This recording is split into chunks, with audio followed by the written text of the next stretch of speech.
Good evening and welcome to a night of Prairie Grove Tiger football. On the behalf of the administration, Superintendent Dr. Alan Williams, Assistant Superintendent Vol Woods, Athletic Director Coach Mike Green, Principal Ron Bond, Assistant Principal Joey Sorters, Head Coach Danny Absher, his staff, and the entire Prairie Grove Tiger football team, we want to thank you for joining us for tonight's game.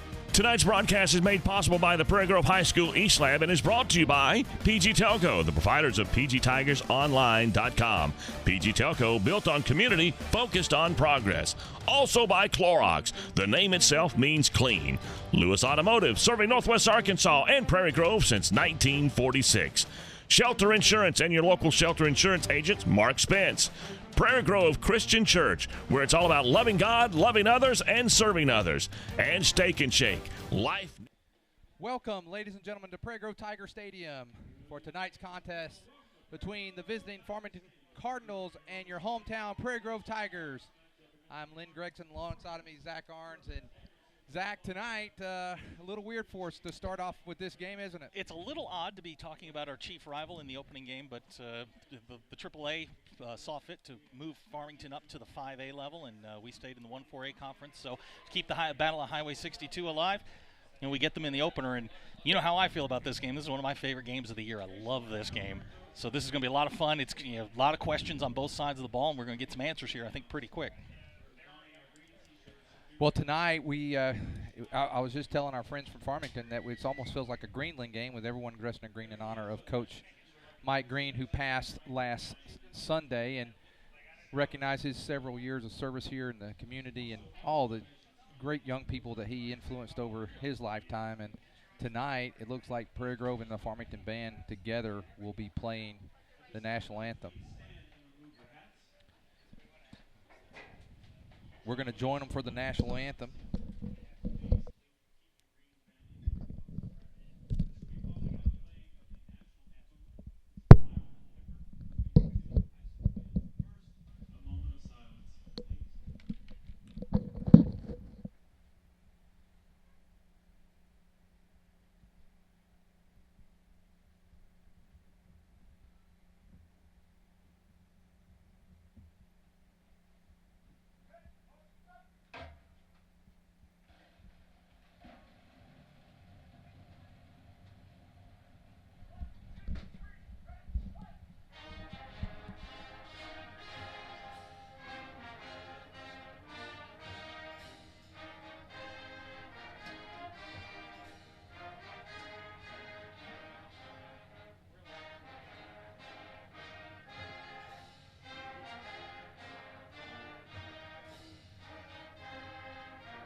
Zach, I got to tell you, even though it is a rival and it has been a great rivalry over the years, I love the mutual respect that can be done and have, the national anthem play together for Farmington to join us in the green out tonight. And so it's just neat that we can share that in a good rivalry atmosphere. They started that a couple of years ago, and it's a nice touch right before the games. I mean, these towns are so close together. Everybody kind of knows everybody, and it's good to see spirit of cooperation before we get the football game underway. It's kind of like the old coyote sheep herder. They go in, hello Sam, hello Ralph, and then they go out and beat each other up the whole time. Exactly. Well, Zach, let's talk about tonight's game. Let's talk first about our opponent tonight. What can you tell us about the Farmington Cardinals? They're moving up in class this year, going up to the 5A. They finished 6-4-1 last year. Kind of an odd year. They were 3-0-1 when we went to Farmington last year. We get the 49-13 win. There's a lot of chippiness after that game, if you remember. A lot of things going back and forth. Then Farmington goes on a 3-game winning streak, then loses 3 games to end the season. So a lot of flux at the end of the year. I think they've had a very quiet offseason, which is probably a good thing. Their offense is pretty much centered around number 4. He'll be the tailback, Justice Hobbs. They've got a great-looking wide receiver in number 11, Michael Ingram. They're going to start a young man at quarterback named Bryce Waggle. He saw some time last year in the Prairie Grove game, could throw the ball a little bit. And there have been rumors floating out of the birdcage pretty much all during August that there's some super secret offense that we're going to see this week. So, I think Coach Laird said it best. He said, we're ready for everything. Well, I think that over the years that we've seen a lot of different things in this rivalry, and I don't think tonight will be any different. Zach, also tonight, when we talk about our opponent, what do you think is the key for them as they get ready to go to 5A? What do you think they are looking to try to gain tonight? Well, I think tonight they got to get a win. I mean, if you're Farmington, you don't want to go in and play a 4A opponent and lose. And if you want to play well. You don't want to have what happened last year happen to you this time around. They're a little undermanned for a 5A school right now. Looking at their roster, they're 45 people deep. And that's a small roster for a 5A team. They do have some size, as usual. They've gotten big linemen, they've got big running backs, and as I've told you pretty much through the month of August, I still don't know what they do offensively. Are you a power team? Are you a spread team? How do you want to attack this? And I'm hoping they'll settle some of those questions tonight. Well, Zach, for as we talk about Prairie Grove, we'll come back to our opponents in just a moment. If there's someone tonight from Prairie Grove that you're looking for to kind of have hey, I am now the guy. I'm a member of this Prairie Grove Tiger team. I want you to know who I am. That'd be Bobby Cat. and I said this week on a statewide website, he is the best player in the conference, and that is not an opinion. Bobby is he's a home run waiting to happen. I ran some numbers on him. And probably the number that you need to know most is Bobby averages 14.5 yards every time he touches the football, whether it's in the return game, the interception game, running, catching. 14.5 yards. Every 6 touches, Bobby scores a touchdown. That's impressive. He ran for about just over 600 yards last year on 50 carries. And if you want to compare and contrast similar styles, the 2 years prior to Bobby playing the wingback spot, the wingback only ran for 400 yards. Bobby ran for 600 on half as many carries, scored 3 times as many touchdowns. Bobby is the guy. But Bobby may be the guy and the guy that you're focused on, but there's a big addition this year that I don't think Prairie Grove has had in the past, and I know for sure that Farmington has not seen, and he's Dylan Sainer. Dylan last year was a glorified offensive tackle, and he has developed over the summer. He has got a set of hands on him. He can catch anything. And he is 6'6". I've seen him anywhere from 6'6" to 6'8", 250 to 275 pounds. I don't care what he is. He's huge. And if he gets loose on a couple of drag routes and they can spot him and get him the football, I mean, I don't know that there are many pro teams that could match up with him. I mean, he's that big. Well, he's definitely a good-sized young man. I'm going to put him on the upper end. I believe he's taller than 6'6". I think he's taller than 6'6", but if you want to go conservative, yeah. He's 6'6", yeah. 260. Well, and he looked great during the preseason. A couple of really nice catches. And Farmington, just looking at their roster, looking at the guys when they were warming up, they are undersized. That's yours. That they are undersized on the back end, and I'm telling you, if Dylan gets loose on a drag route and turns his shoulders square, it's going to be like a bug bouncing off a windshield. Dylan is that big, and he is that strong. And then, if you're Prairie Grove, there's that third element, which is probably the key to the whole offense, which is the fullback, and that's Eli Lopez. Eli's a little different than Nick Sugg last year, Weston Bartholomew the year before. Eli's more shifty, probably has better speed than both of those two, and he's one of those guys that if you don't know he has the ball, he could be 15 yards down the field before you know it. And I did get word early on that Ryan Morrell's going to start at quarterback today. We are going to see some of Sam Dodd, but Ryan gives him a little bit more in the passing game, and I expect Prairie Grove to use that. Zach, it is really strange to be here at Prairie Grove tonight, and I know it's such a great thing to honor Coach Green tonight, but to look out on the field, see Green, yeah, see the PG and Green and our fans in Green. But again, what a night to honor Coach Green. Well, we're going to take a commercial break. We'll be back for some more commentary on tonight's game.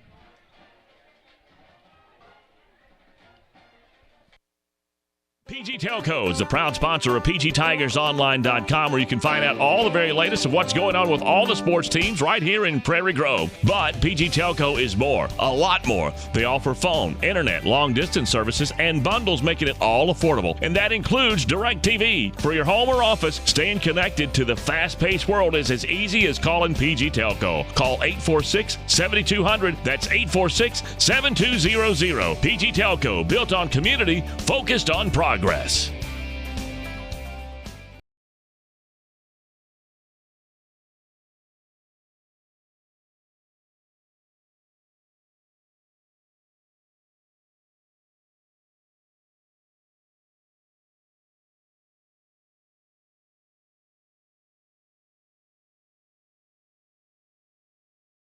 Everett Chevrolet is the home of the most dependable, longest-lasting full-size truck on the road today, the Chevy Silverado. And the 2014 Silverado has been totally redesigned, and it's better than ever before. And right now, the selection of Silverados at Everett Chevrolet has never been better. Two-wheel drive, four-wheel drive, extended cab, crew cabs, and every color you can imagine with options to die for. So make the short drive to Everett Chevrolet just off of I-540 at Elm Springs Road. Family-owned, customer-friendly, Everett Chevrolet. Everett Chevrolet is the home of the most dependable, longest-lasting full-size truck on the road today, the Chevy Silverado. And the 2014 Silverado has been totally redesigned, and it's better than ever before. And right now, the selection of Silverados at Everett Chevrolet has never been better. Two-wheel drive, four-wheel drive, extended cab, crew cabs, and every color you can imagine. Okay, we're back with you, and Zach, before we talk a little bit more about this tonight's game, any other conference games out there tonight that pique our interest? Well, I think it's been a rough week for the 1-4A, to be quite honest. Lincoln played Hot Springs Lakeside in the Hootens Classic at Reynolds Razorback Stadium on Monday, and that didn't go well. Lakeside won that game 36-0. And then last night, I mean, maybe you're not surprised that Charleston won, but to win 42-14 against Shiloh Christian, I think raised some eyebrows. And, as I was telling this guy right here earlier today, I mean, this is a statement game for the 1-4A. I mean, this is your champ. This has to go well, or, I mean, there are going to be some serious questions raised about the conference. Well, for the Farmington Cardinal night, the captains tonight, number 3 is Taryn Pettigrew. Number 29 is TJ Haskard. Good linebacker. Number 33, I believe, Josh Blue, and number 34, Zach Yoakum. And for the Tigers, Eli Lopez, number 8, Bobby Catt, number 23, and Ryan Morrell, the starting quarterback for tonight's game. I think for 10. shock value, they just sort of sent Carrillo and Sainer out there as well. That's worth seeing. Andrew, by the way, back in uniform tonight. Ankles, but he's going to give it a go. And the Tigers a little banged up. Boyd Sparkman's not going to play tonight. I talked to him before the game. He's seeing a specialist next week, and we'll see how that goes. So, we're hoping for Boyd. Well, we're about 3 minutes and 55 seconds away, Zach. This is what you and I get on the phone. We usually start right after the last game, but it kind of goes on, picks up in the spring, a little bit in the summer, and then come late July, early August, it's all we talk about, text, and we talk about the season, and now we're just a few minutes away from the season. I'm excited from what I have seen in the black and gold game for Prairie Grove and the Green Forest game. I've seen something that I thought a little better than I had anticipated for Prairie Grove, but at the same time, a cautious optimism. Yeah, that's a good word. The last 2 years have been spectacular, and they've had a lot of talent go through and graduate. And, you're sort of starting over again a little bit. And, if I'm feeling good about something, it's the fact that 23's in the backfield. Well, Bobby's a very nice security blanket. Well, I'm looking down in the stands. It wouldn't be bad if that guy could go. That guy right there in the blue, put number 14 back on, Brandon Notier. But that'd be nice to have him, wouldn't it? Hey, just a couple of series notes here. Coach Absher, by the way, this is his 21st game against Farmington. He's 14-6 all time. And let me say something about the 14-6. There was a period between 2006 to 2010 where they won 4 out of 5. Yep. So you take that one piece there out of the series, and he's got a really good record against his old school. Yeah, and you know him well. he hates to lose to 2 teams, and this is one of them. He really, I mean, if we could have a bye week after the Farmington game, that's a great week because he zeroes in on this one. But the last time they met as non-conference opponents was 2005. Prairie Grove won that game 32-13, and here come the Tigers. Here come the Prairie Grove Tigers. They're fired up. They're ready. They know tonight is their crosstown rival. It's a little different not being a conference game, but nonetheless, there's always pride on the line when the Cardinals and the Tigers meet. As I told you last night, the champ is here. Okay? The champ is here. And that's the way I think this team's got to carry themselves right now. The champ is here. Well, you know what? Hey, you know what? They're 2-time defending conference championship games. They haven't lost a conference game since November of 2011. You were less than 45 then. I mean, that's a long time ago. But they are ready to go, and I think we're going to see a little bit of conservative offense early on, and then I think you're going to see things start to open up. Just a couple of more quick series notes. Last 29 meetings, this being the 30th. 15-14 Farmington. Prairie Grove can even it up at 15-15. Last time Prairie Grove won 4 in a row, which they're attempting to do tonight, was 2001 to 2005.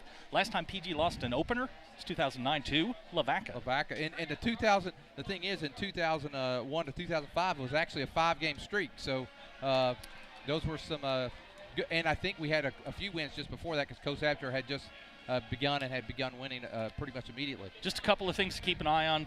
Prairie Grove's going to kick. Farmington's going to get the ball first. And just a couple of things to watch for Prairie Grove on defense is that defensive line. They are a bit undersized. They're going to start Hacker, Huckabee, and I believe Cody Hoskins is going to start at one end. It may be Jack Stone. But they're a little bit undersized. They're going to value speed over size and hopefully shoot some gaps and cause havoc like they did last year. And man, it's time. It is time. It's time, and preparing to kick for the Tigers is number 20. That's Blake Falk.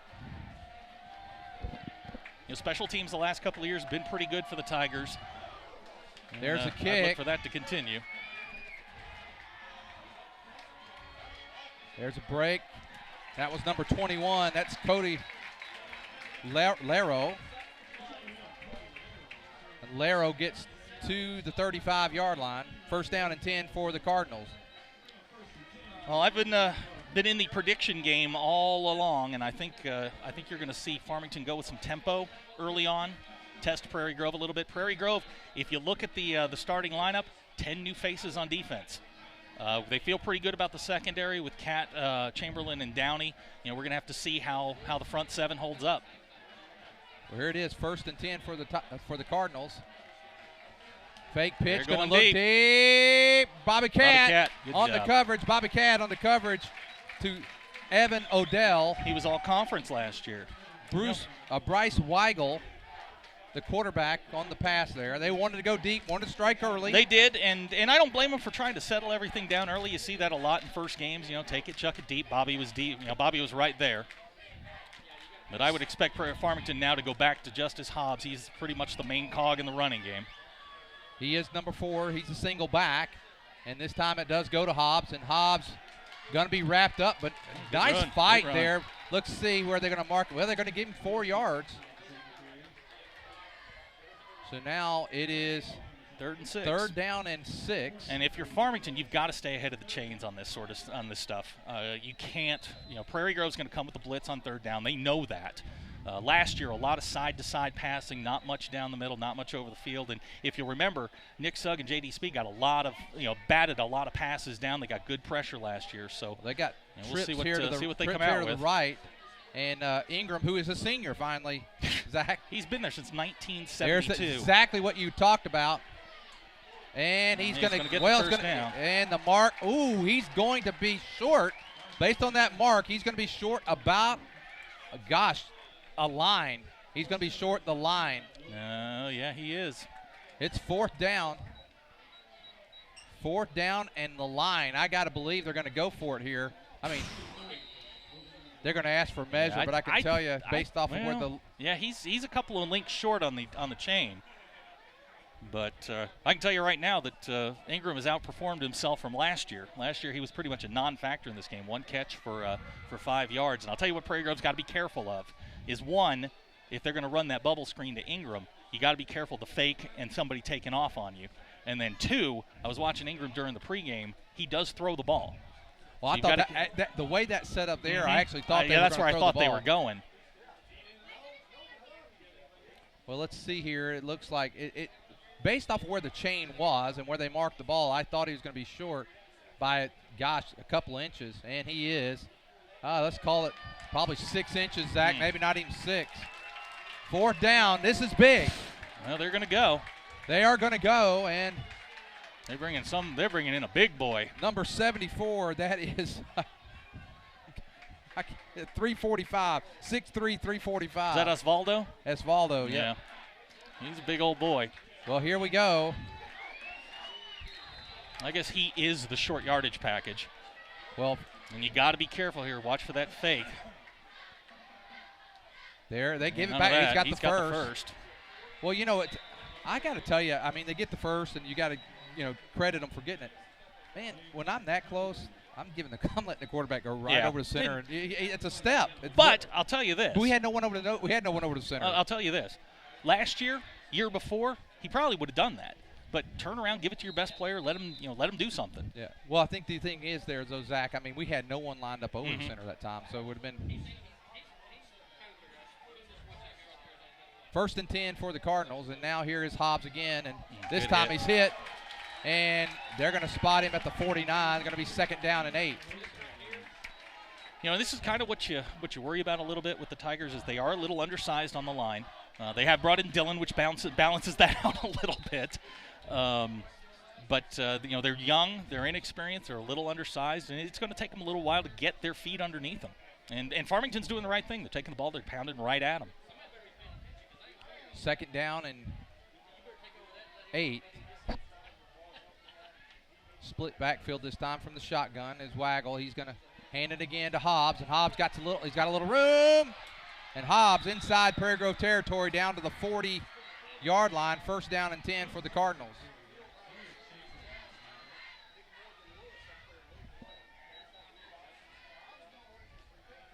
Well, Farmington moving the ball well in their first series. 2 first downs.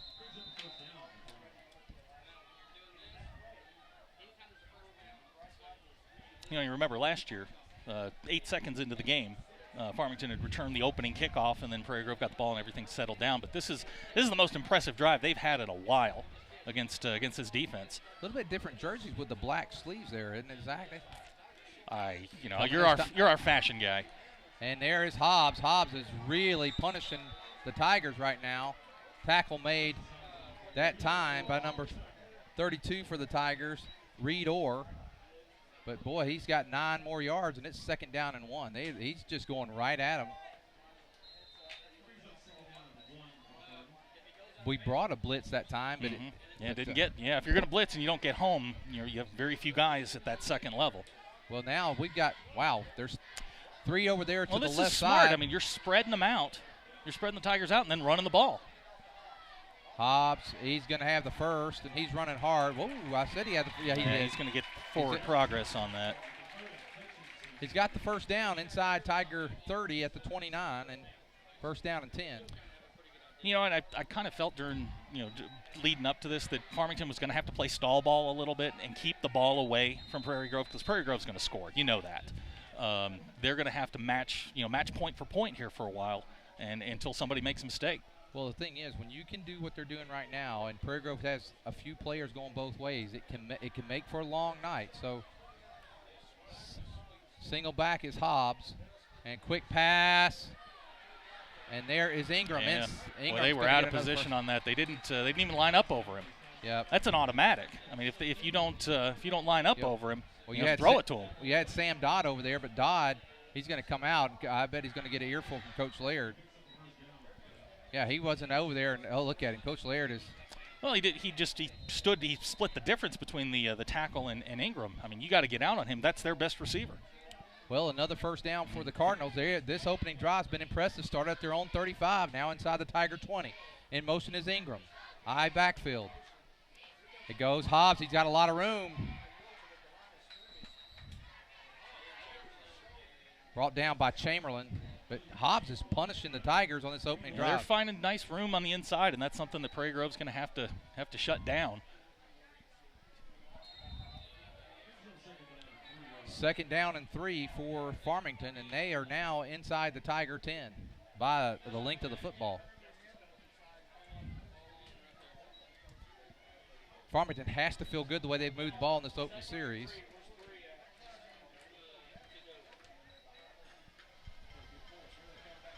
And there's Hobbs. Yep. Ooh, good hit. Nice hit by Eli Lopez, but not before Hobbs gets another first down for the Cardinals.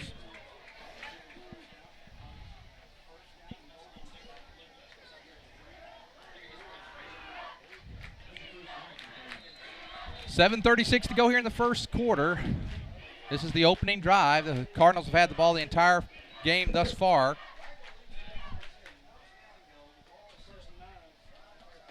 Now Hobbs. Yeah, don't fix it if it ain't broke. And he's going to walk right on into the end zone, and it was too easy. Cardinals go 65 yards, and they draw first blood here in the Battle of Highway 62. 7:19 to go, and Farmington went right down the field, Zach. Well, that's not exactly how you want to start defensively, but a lot of 10 new faces on that defense. They'll get settled in. Well, right now they did nothing fancy. No hurry up, nothing. The opening play, they tried to go deep, didn't get it, and then they just lined up and let Hobbs go right at them.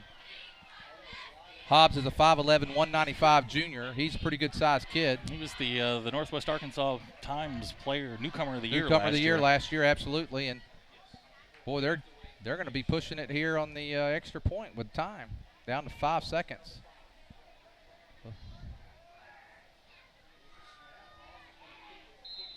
Hobbs. That's good. Hobbs has got 7 points. He hits the extra point. Well, with 7:19 to go here in the first quarter, the Farmington Cardinals 7, Prairie Grove Tigers 0.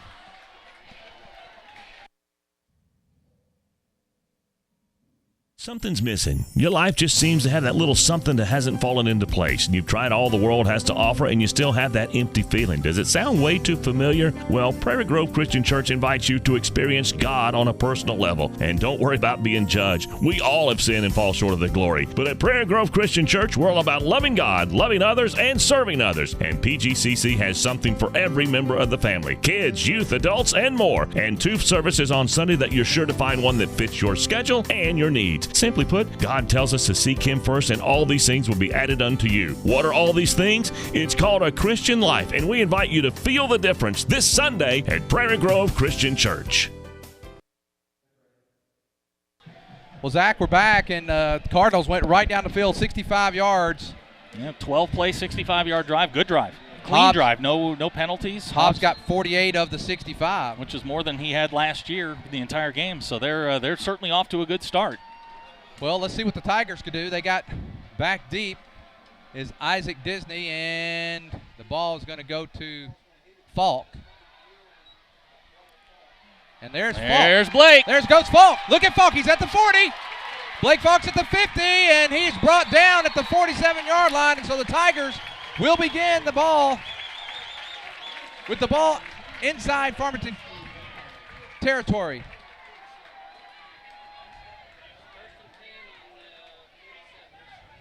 First and 10. And now let's see what the Tigers have up their sleeve offensively. Well, in talking with the coaches, 23-8-17. Rinse, lather, repeat. That's pretty much going to be the offense. Ryan Morrell comes under center. First play's going to go to Eli Lopez. Eli Lopez right up the middle, right up the gut, and he goes 6 yards. Just a quick note, I was talking to Boyd Sparkman before the game. Dawson West, sophomore, is going to start at the starting center spot, and Boyd's been working with him all week and thinks he's ready to go. And Dawson's played pretty much during the preseason, done a nice job in there. So it's going to be interesting. They're starting some young guys there on the offensive line, not the biggest guys they've got, but we'll see. Well, I know Galden is starting at left guard, and he's about 170, so he's not a real big lineman. And now here is Falk. Blake. And that's a wingback reverse. And nice tackle that time by number 34, Zach Yoakum. May have even lost maybe a lot. Well, no gain at least for sure. Let's call it no gain there. Second down or third down and 4. Well, do you think it's time for 23 to get the ball? I guarantee you Farmington's aware of him. Well, I think Prairie Grove, assuming they don't lose a yards here, I think they go here. Wow, they're spread them out. A little surprised by this. And now. Dillon down the middle. Yes, sir. Big Sainer. Yeah, good luck tackling him, boys. Nice play. What's interesting about that, is there a flag down? Did we get I think we may have had a slight bobble before the start. Yep. It's going to be 5 yards against the Tigers. What was surprising about that pass, it was low. Yeah. If you're going to throw to Dillon, you might as well throw it up high. That was a low pass. This is it's kind of a drive killer here. And that'll bring them back to 3rd and 9, and why not try it again? I mean, how do you defend Dillon?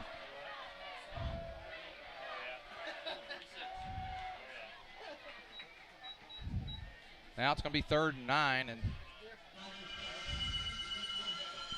that doesn't sound good. That hurts. Yeah, that's not good. That hurts my ears, and that hurts on the penalty there. 3rd down and 9. I think if you get 7 or more, we're certainly in 2-down territory here. But the way that first drive went for Farmington, maybe the sense of urgency is a little ratcheted up. Well, on 3rd down and 9, let's see what the Tigers are going to dial up here. Yeah, that's not a bad idea. Bobby Cat. There goes Bobby Cat. Bad idea. Bobby Cat's going to get inside the 40, and I think now we're definitely going to go for it. That's that makes it 4th and manageable, and it'll be 4th and 3. Now I still like going back to. I like going back to Bobby Cat. I like going back to Dillon. I don't think either of them are containable, but that's running the ball on 4th down. And bring in Jack Stone. Stone comes in. 5:11 to go. Another big target. Jack's he's 6'4", and he gets dwarfed by Dillon. Well, they're going to a double tight end set here. So 4th down and 3. Here come the Tigers. And it's going to go to Eli Lopez. Nope. He's not going to make it. He is not. Eli's going to be at least a yard short. Maybe, he's a yard short.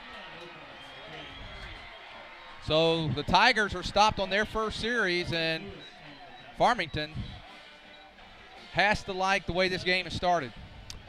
Yeah, this has certainly started better than the last couple, and now they get the ball back, and with 4:54 here to go in the first quarter, Prairie Grove's got to come up with a plan here to slow down Hobbs. Problem is, they've set you up with the run and the run and the run, and a play-action pass is coming at some point.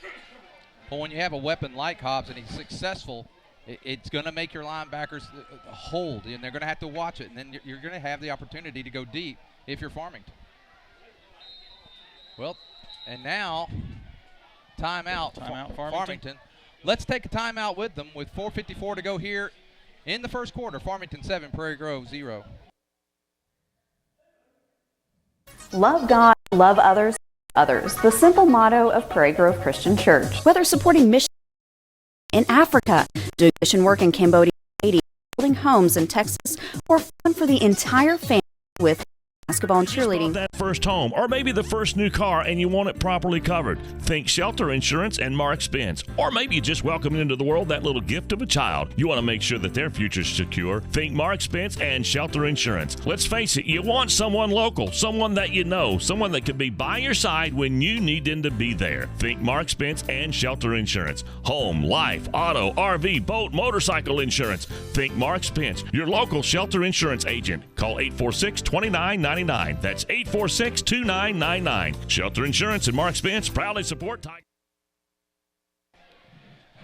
All right, after the timeout, Farmington, I guess this looked like just wasn't getting lined up or something there, Zach. Yeah, I think there was a little bit of confusion, and you better it's better to take the timeout, burn the timeout, than lose the 5 yards. Well, this time they're going to go to Yoakum. Yoakum breaks one tackle. He gets to the outside. No, he's not going to get there. Good Nice play there job. Who was that? Chamberlain. Good play. Yeah. It didn't seem like he got a whole lot. He wound up getting almost 2.5 yards out of that. Is 44 Hoskins? I thought 44 was Hoskins. 44 is Hoskins. Okay, Hoskins was over there alone with Dakota Hutchinson and Falk. He did pick up 3 yards still. It's going to be 2nd down and 7. Hobbs again. Quick pass. Complete. Well, I thought Zach made a nice break on that. I thought he was going to get it. That was a reception there by Evan Odell. That's first Zach down. Downey. Zach Downey. He's got the, well, I thought he had the first. Yeah, I think he's just looking. I mean, it's right in front of me. It looks like a first down. Well, I thought he had a chance for that interception that time. So did I. I thought he was there. He just got a little late break on it. It was a good snatch by Odell.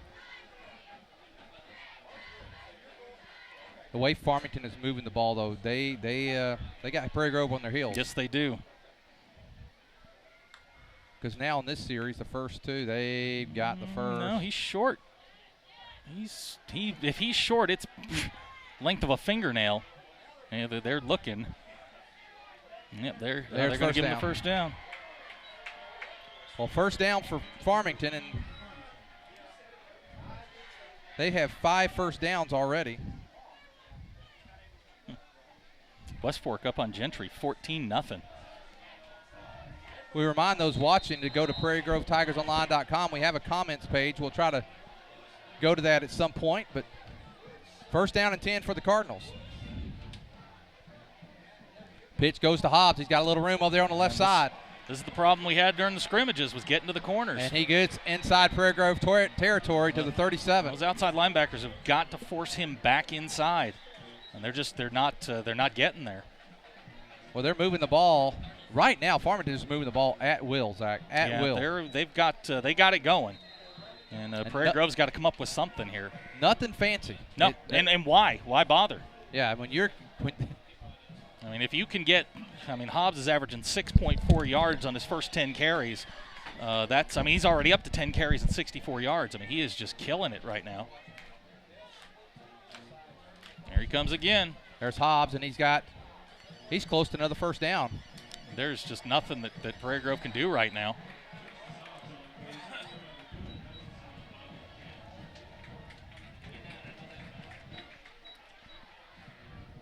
Well, you and I on the phone today, you called a high-scoring affair, and it looks like it could be for one side right now. One team certainly got it going. It's been a while since we've seen Prairie Grove struggle with the run game. Maybe Stuttgart in 2012 was the last team that really ran the ball. I guess Valley View last year ran it pretty well, but not like this, where it's just one play after another, 6-7 yards. And there's a pass to Ingram. There's your first negative play. There you go. There's Eli Lopez. Eli read that well. And also, you got to give Zach Downey a lot of credit there. Yep. He wrapped up an open field tackle. That was a good open field tackle with a good athlete like Ingram. And it brings up 3rd down. And this is a big 3rd down. I mean, if you can stop them here, you're out of field goal range. They'll probably go. I would think that this is definitely 2-down territory unless you get a negative play. And even then, you may go. I mean, the way Hobbs is running the ball, I'd give it to him twice. Yeah, I don't fix it if it ain't broke. And it looks like I bet they go right behind, and they do go right behind Yoakum. Man, did you see the hole behind Yoakum? There's room. Yeah, Prairie Grove's they got to seal that up. They're down to the 23, and I'll tell you, nothing fancy. This is just line it up and drive it right down their throat, and that's what they're doing. 7 first downs for Farmington, none for Prairie Grove. Farmington's had the ball all but about 2 minutes of this quarter. Yeah, we got the good kick return, then went 4 plays and out. And well, we had a nice pass and then had the penalty, and that set us back. And then the hold on 4th down. And rarely is a 5-yard penalty so critical, but the way this game's going, it could be huge. And now they're just same play, different runner. Different runner this time. Whoa. That was 54, and you told me we don't have him on my roster. That is Roberto Martinez. Martinez on the tackle. He's getting more and more looks at that nose guard spot. And Prairie Grove's rotating a lot of defensive linemen right now, trying to find a combination that can slow this down. Walker Davis on the kick that time, and he picks up maybe 2 yards. So it's 2nd down and 8. Here comes the pitch to Walker. Yep, Walker's got the corner again. Good stop over there. That Chamberlain. That's Chamberlain, and it's going to bring up third down. And again, though, when you got 3rd and 4 and you're in 4-down territory, it's yeah, I mean, these are makeable third downs. And this is the first quarter, Zach. You do this for a couple of 2 or 3 quarters, and with as many players Prairie Grove has going both ways, they may get tired quick. Yeah, you've got to get that. The defense has got to start getting off the field on third downs. But right now, it's 3rd down and 4. And here comes Hobbs, and Hobbs has got a hole. First down. Just right, they're just going right down their throats, Zach.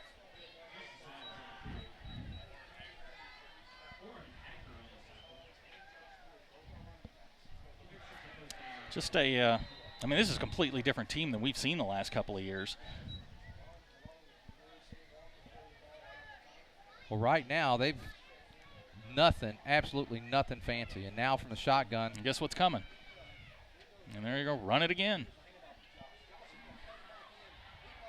And there's just Martinez is over there along with Chamberlain.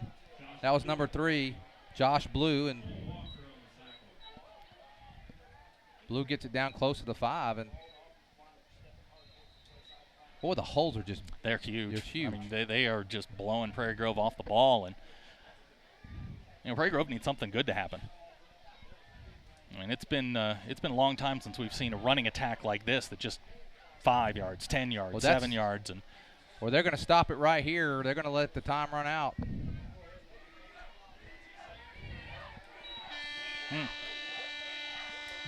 Well, that's the end of the first quarter, and after 1 quarter of play, it's been all Farmington. Farmington leads 7-0, and they're knocking on the door again.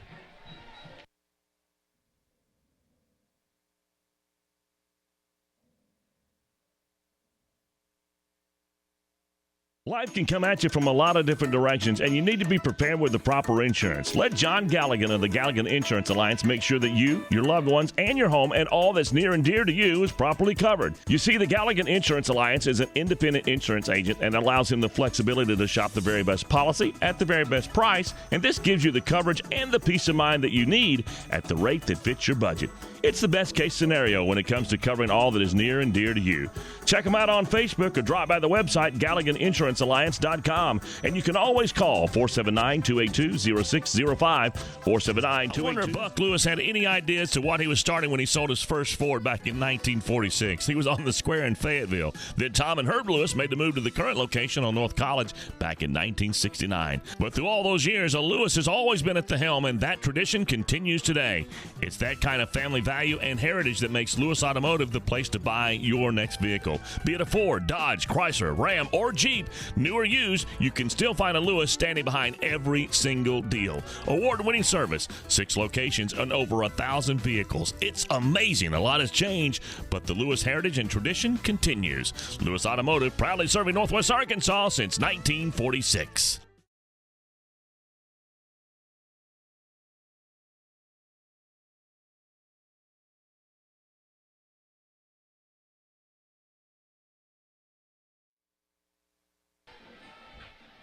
Well, Zach, after that first quarter of play, that was, like I said, that's been a total domination of Farmington with 80.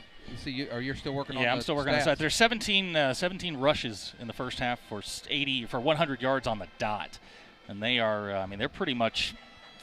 It's been pretty one-sided, to be real honest with you. And Prairie Grove's got to figure out the run game. Well, let's go. It's 2nd down. Goal to go from about the 6-yard line. It's going to be given to Hobbs. Hobbs. Good cutback. Boys, he's running the ball so hard. He's going to be just short of the first down to the 1-yard line. If you're watching, go to pgtigersonline.com. There's an event chat. Just go there and let us know where you're watching from. M. Hickson saying go Tigers. And we really do need to have some Tigers go right here because they are just been blown off the line on 3rd down and 1. Boy, if there's anything that we need here, Zach, a turnover would be a beautiful turnover thing. would be nice. But if you got Hobbs and the way he's running right now, you just go right back at him 2 more times, and that's where they're going, and he's in. Jeez, not a problem. Didn't even get touched. And there it is with 11:20 to go here in the second quarter. Farmington has bolted out to a 13-0 lead and extra point on the way. Well, this is certainly not the way Prairie Grove wanted to start the game. I think at this point you got to kind of regroup and get control of this. Your offense has got to grind out a couple of first downs. They've got to get some points on the board and get that defense straight. Well, Prairie Grove's offense is going to have to stay on the field a little bit next time, or this defense will be absolutely wore out. There's flags all over the place. False start. Well, Farmington makes a mistake.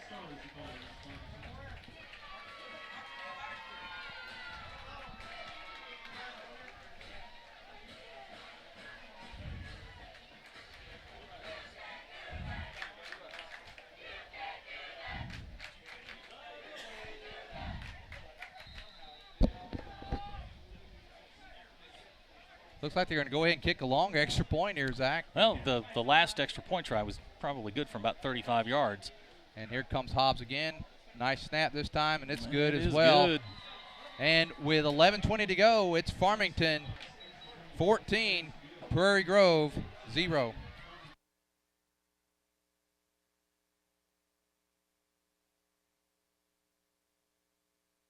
Life can come at you from a lot of different directions, and you need to be prepared with the proper insurance. Let John Galligan of the Galligan Insurance Alliance make sure that you, your loved ones, and your home and all that's near and dear to you is properly covered. You see, the Galligan Insurance Alliance is an independent insurance agent and allows him the flexibility to shop the very best policy at the very best price, and this gives you the coverage and the peace of mind that you need at the rate that fits your budget. It's the best case scenario when it comes to covering all that is near and dear to you. Check them out on Facebook or drop by the website GalliganInsuranceAlliance.com. And you can always call 479-282-0605, 479-282-0605. The Galligan Insurance Alliance.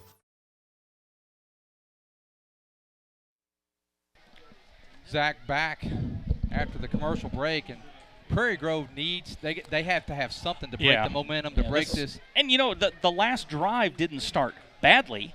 It just it fizzled out after 4 plays. You're right. The penalty killed them. They had the first down on the pass to Dillon, and, the defense has just they've got to come up with something defensively. And maybe the best defense is the offense, to hang on to the ball for a little bit.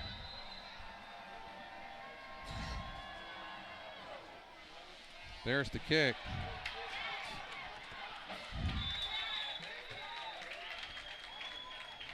Drake Hacker gets it. Prairie Grove started with good field position both times, so. Yeah, that's not been the problem. They've got to get, they just got to get their feet under them. Get a couple of first downs and grind this thing out.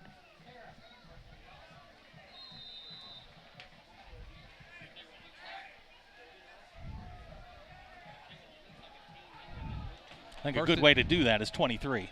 I think you got to do. Bobby has to. He's carried the ball one time, picked up about 8 yards if I remember correctly. This is Eli Lopez, and Lopez breaks. Good strong run by Eli. He's going to pick up about 6 yards.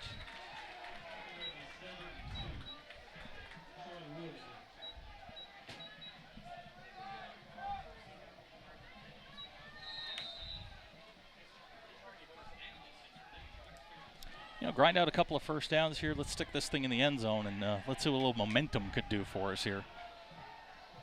And I like I told you before we even kicked off here, I thought Prairie Grove's offense would get a little bit more conservative because of the inexperience, but that may be going out the window pretty quick. And now Morrell, he's in trouble, throws it, complete. There you go. Sainer with a nice catch. That was good athletic play by Sainer. Yeah, during the pregame, Farmington was working on that. When they saw that formation in the waggle action, they're bringing the backside corner.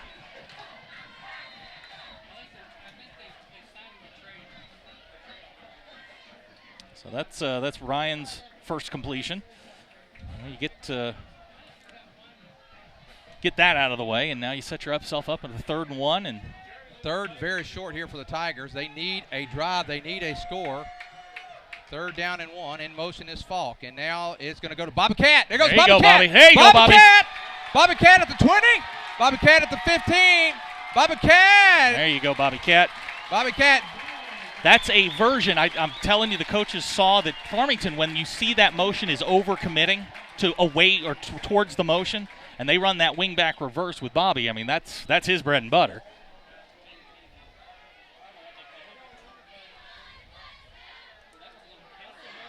Now, that's not going to hurt the old average there. Bobby came in averaging 14.5 yards every time he's touched the ball. He's touched the ball twice tonight for 40 yards.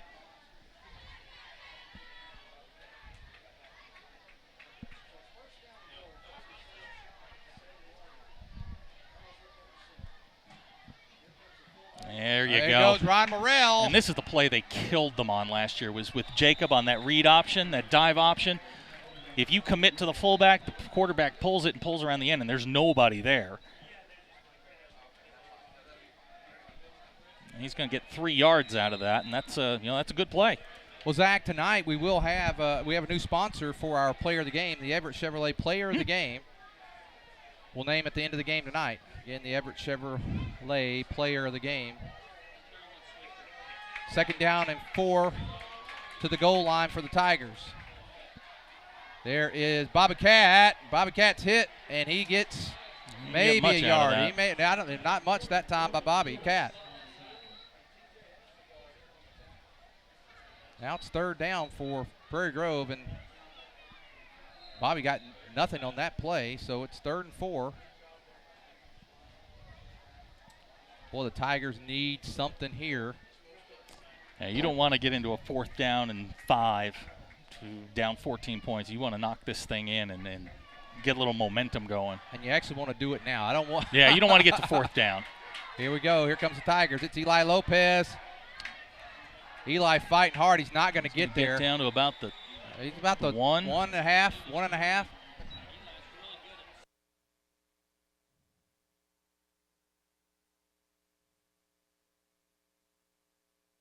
Boy, this is this is danger time here. If you get stopped, yeah, this is. You dial up your best play here. I think you get it in the hands of your best player. I agree with you right here. I think you do need to do that. And I think and if you're maybe a fake to Bobby, a throw to Dylan, that kind of thing. When I'm at the 1, I go for it. If you're not man enough to knock him off the ball, that's my deal. And I think you got a guy in Bobby Cat. There's Morrell. There you go, Ryan Morrell. Give him 6. Ryan Morrell's in the end zone. And this may be something they talk about at halftime, but in that goal line set, there is nobody over the center. Nobody. Last year they were putting that big kid Clay over the center, and we were having a little bit of trouble knocking people around. But in that particular set, there was nobody there. Well, last week in the scrimmage game, the left footer, Matthew Galden, I think went 4 or 5. 4 out of 5 last week. And there was one muffed. It was a bad snap, which really wasn't on him. But here's a very important extra points. Nice snap. Kicks on the way, and that's a nice kick by Galden. Down the middle. And the Tigers, with 7:47 to go, they slow the momentum a little bit. It's 14-7. We'll be back after this. For over 100 years, the Luganbuhl name has served the area of Prairie Grove with honor and integrity in a family's most dire time. 4 generations of excellence in service. All aspects of caring for your loved one are handled with tender care, as well as with the honor and dignity they deserve. The type of service, the monument, every single aspect is handled with that special Luganbuhl care, including the opportunity to work with them on pre-planning. If you have any questions, please call 846-2141. That's 846-2141. Lloyd Wayne Luganbuhl, Stacy Luganbuhl, J.C. Dobbs, or Dwayne Cunningham stand ready to continue that Luganbuhl tradition. For more information, they invite you to visit their website, luganbuhl.com.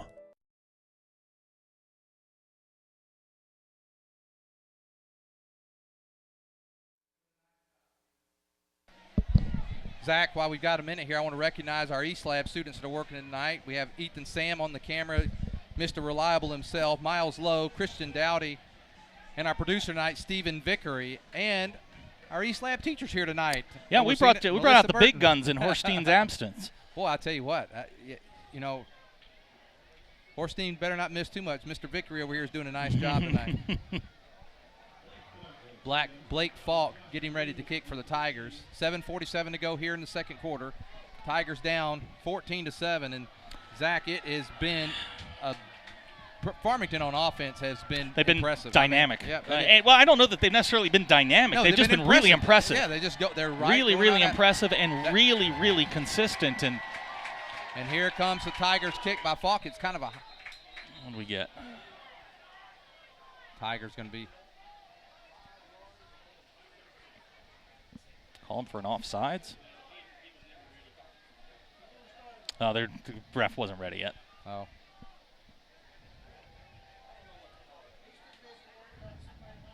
And then Justice Hobbs right now, 15 carries for 90 yards. And that's essentially a quarter because there was only 40 seconds gone when they scored. There was 11:20 to go whenever they scored their second touchdown. And he's got most of those yards in the first quarter. Yep, 4 quarters of that, he'd be pushing 400 yards. Yeah, that'd be a heck of a night. I'm sitting here watching Coach Laird down on the sidelines. He's working that defense right now. Well, they better work something up because the Tigers have had a hard time stopping. A little bit better kick. Actually helped us out there. Fielded that time by Blue. And Blue's got room. Yeah, Blue's got room. He's tripped up, and he's finally brought down by number 80, Zach Downey, but a nice return, and they get the ball at the 41-yard line. 7:39 to go in the first half. Tigers need a defensive stop. And the thing with Farmington, 9 first downs, and they are they are making third and short. Yeah, they're definitely converting on the third downs to this point. 3 out of 4 and 1 out of 1 on fourth down. So their conversion rate's been pretty darn good. We have not stopped them yet. And at some point, if you're not going to slow them down, you got to start committing bodies, and that's when things could get really dangerous. And they're going to go this time, and with all the run, and they go to play Ingram is action. Wide open. And Ingram catches it. Yeah. Ingram's got room. Elliott never saw him. It's down to Eli Lopez, and now Bobby Cat. Yeah, they're going to get him for a penalty. Elliott lost him in coverage. Elliott was watching the quarterback, didn't look behind him. And just like that, Farmington, we talked about it. When you run the ball, play action opens up big, and that's exactly what happened. They had him at the start of the play. They brought Ingram in motion on just a short motion, and Bobby had him and let him go. Obviously, they were in a zone, and Elliott never turned around to look for him. Elliott was watching the ball. Well, when you're first and goal from a 3, and you got Hobbs, or I guess just inside the 3, and you got Hobbs. Oh, you know where this is going. You're dialing up. I would dial that up 4 times, my friend. And that's what they're doing. They're going to go right to Hobbs. Hobbs. Good hit. I think we're going to get a hold. That would be the best break. That would be that would be a break. That's for darn sure. We need something like that right now. Waggle 6 out of 5, 79 yards. I don't know if you noticed that, and I'm going to point it out after we see what the penalty is here. Penalty is chop block. Well, that's a 15-yarder, isn't it? Well, that's a big penalty. If that's a 15, that's a 15-yard penalty on a chop. That's that's a tough penalty. Well, that is 15 yards, Zach. No, it's not. It's 10. No, I'm sorry. Yep, I was looking at that's still. Actually, it was an 11-yard. Yeah, it's an 11-yard penalty. Here we go again. 11-yard penalty against. I mean, why can they not just look down at where they are? Yeah, I think the coaches. I think the coaches noted it. Yeah, I mean, it was. How can you have penalty. an 11-yard penalty? Yeah, maybe they were confused whether it was a 15 and they just split the difference. Well, I will tell you, Zach, that was a break for us because it becomes first and 14. But I don't know that. I don't know if Farmington. I don't know if this changes anything. anything. The tackle that time broke down. That was Sam Dodd. But Dodd broke down, and there's. Well, now he's got plenty of room. But what I was going to say is he broke down and made the tackle, but he waited for him to come to him. Mm-hmm. And when you're on the 3-yard line, you can't wait too long. You don't have a lot of room here. Well, he's going to pick up about 4 yards, 5 yards on the 6 play. yards on that. 6 They're down on the 8-yard line. Yep, so it'll be second and down goal. and 8 from the goal. Or second 8 and goal to go. I don't think I think if you're Farmington, I don't think anything changes. No. You're just going to line up and run the off tackle. This time's going to look. Or they're going to do this. And he slipped. He got in. Who caught that? Just short. I'll tell you what. If right there, Zach, had Downey not fallen down, he may have got that interception. He was in good position. He just slipped. Boy, they are. I don't think you can get any closer. 3rd down and 1, and you know who's going to get it here. Yeah. I mean, I think if you're Prairie Grove right now, you got to sell out to stop this. Well, you sell out. Yeah, you just sell out. I mean, if they throw it, they throw it. If they throw it, you're exactly right. Thank you, Rick. And here they come. Oh, boy, I mean, they're just blowing Prairie Grove off the ball. And there goes Hobbs, and there it's now 20. Oh, they got it going the wrong way there.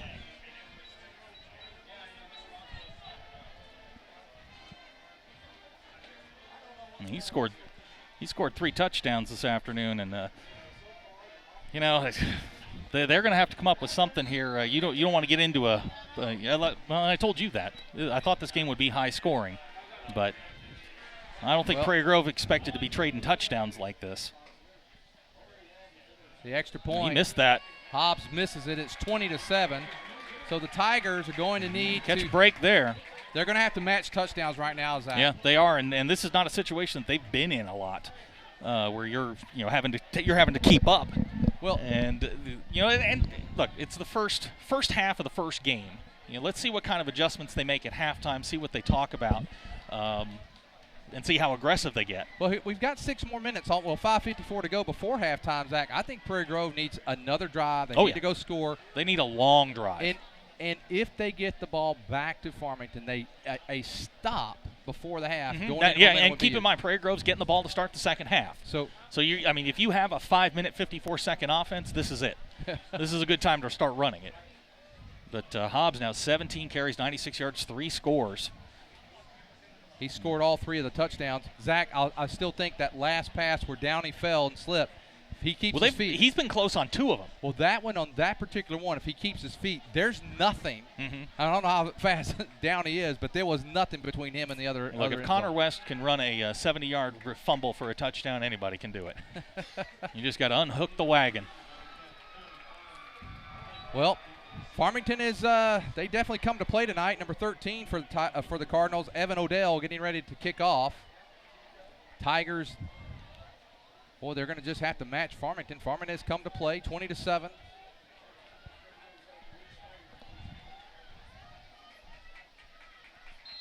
And now, getting ready to kick. I'll remind you to go to PG Tigers Online, the comments page, or it's called Event Chat now. Here comes Bobby Cat. Bobby Cat. Just taking everybody with him. He never went down. Oh. All right, here we go.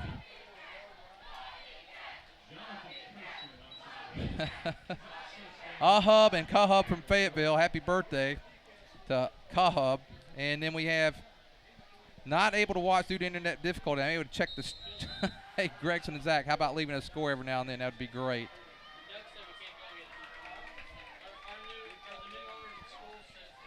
Well, 5:44 to go here in the second quarter, and last drive was good. Last drive, for Prairie Grove was really, really good. They got 7 points on the board, first score of the year, and hopefully it's something to build on. Fumble. Oh, Bobby Cat got it back.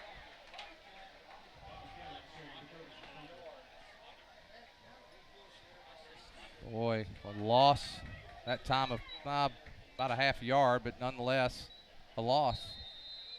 You can't afford to be going backwards at this point. Bobby, the first time he carried it last week, had a fumble, and that's not something he's done a whole lot in his career. He is not he's not prone to fumbling. Of course, most of the time when he's had the ball, there's been nobody around him.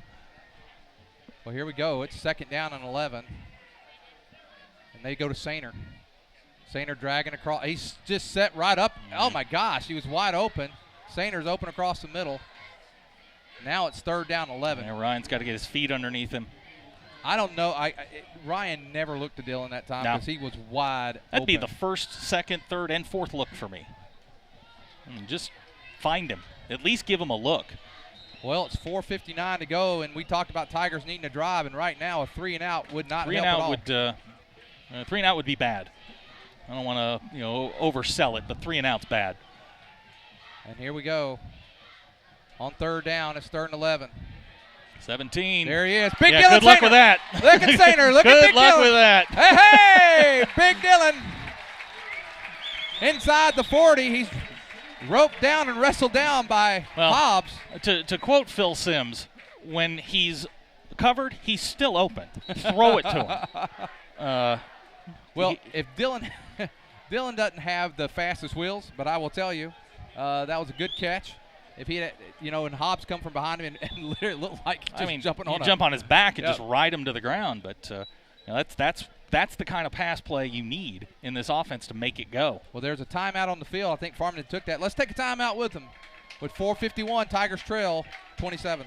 Everett Chevrolet is the home of the most dependable, longest-lasting full-size truck on the road today, the Chevy Silverado. And the 2014 Silverado has been totally redesigned, and it's better than ever before. And right now, the selection of Silverados at Everett Chevrolet has never been better.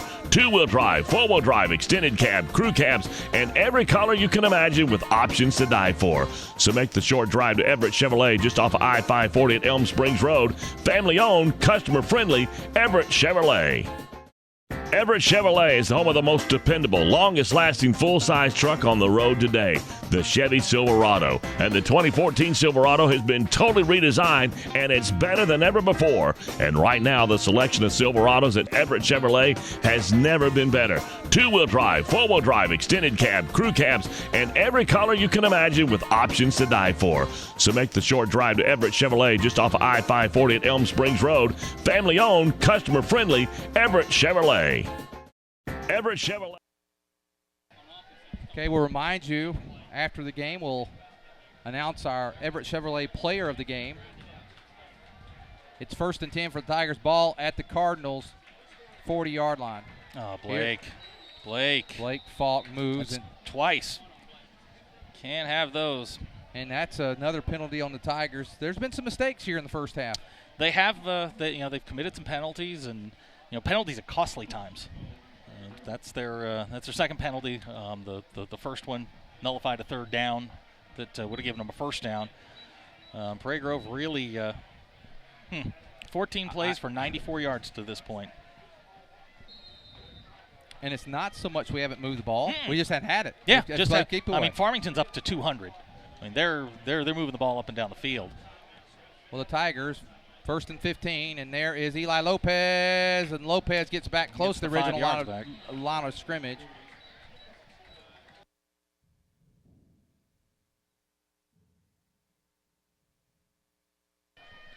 Well, the Tigers go back to the middle, and Eli gets most of the yards back.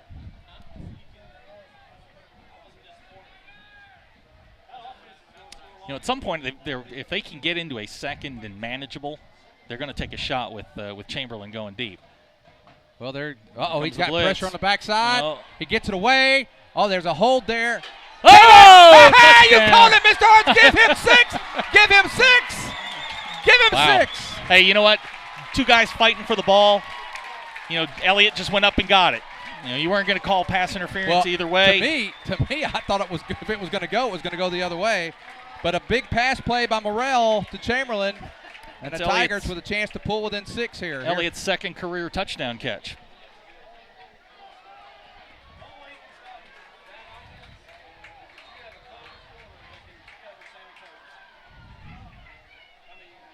I'll tell you what, that's a shot in the arm. They needed that to get just some confidence going, big plays going, and now you're turning it back over to the defense to try and get a stop. Here's Galden with a chance to pull in 6. Good snap. Kick on the way. It's close. It's in there. Good. Yes, sir. Hey. With 4:10 to go, it's Farmington 20, Prairie Grove 14. We'll be back after this message.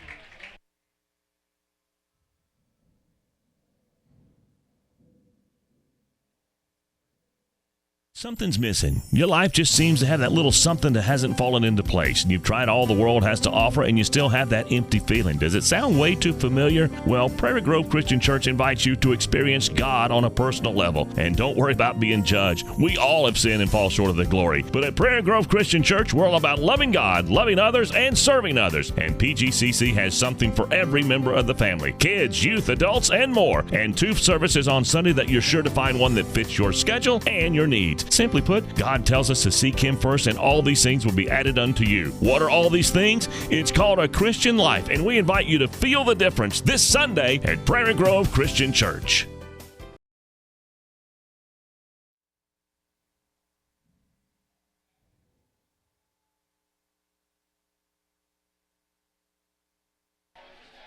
And we are back with 4:10 to go here in the second quarter, 20-14. Farmington leads.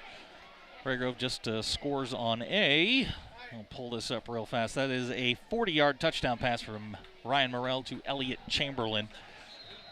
Blake Falk getting set to kick off. Josh Blue deep for the Cardinals.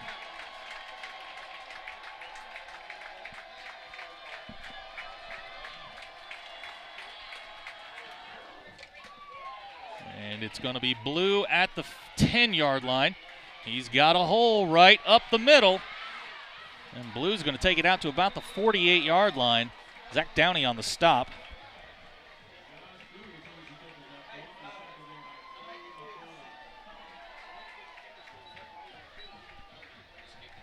Just a huge hole on the kick coverage. And Farmington once again starting at midfield. Well, Zach, we've got this time. We have not stopped them yet. They've had the ball 3 times. They scored 3 times. Their drives have, well, the last one was pretty quick because they had a long pass to Ingram. But 12 plays, 65 yards, 12 plays, 62 yards. Last time was 4 plays, 59 yards. Prairie Grove, and now that play didn't get off correctly, but Hobbs still manages to find about 3.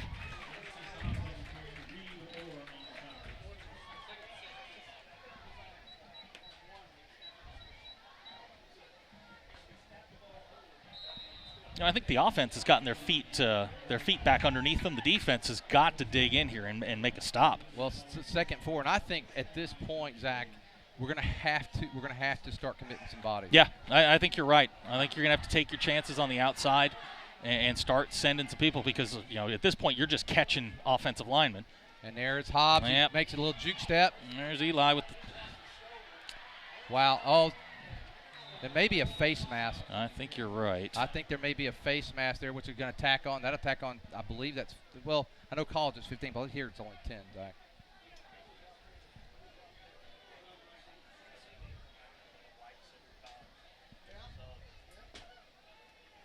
Oh. Ooh. Now that's a spot foul. Still, so that's going to move them back to the 45. Yeah, just 46. about the 45-yard line. So it'll still be second down.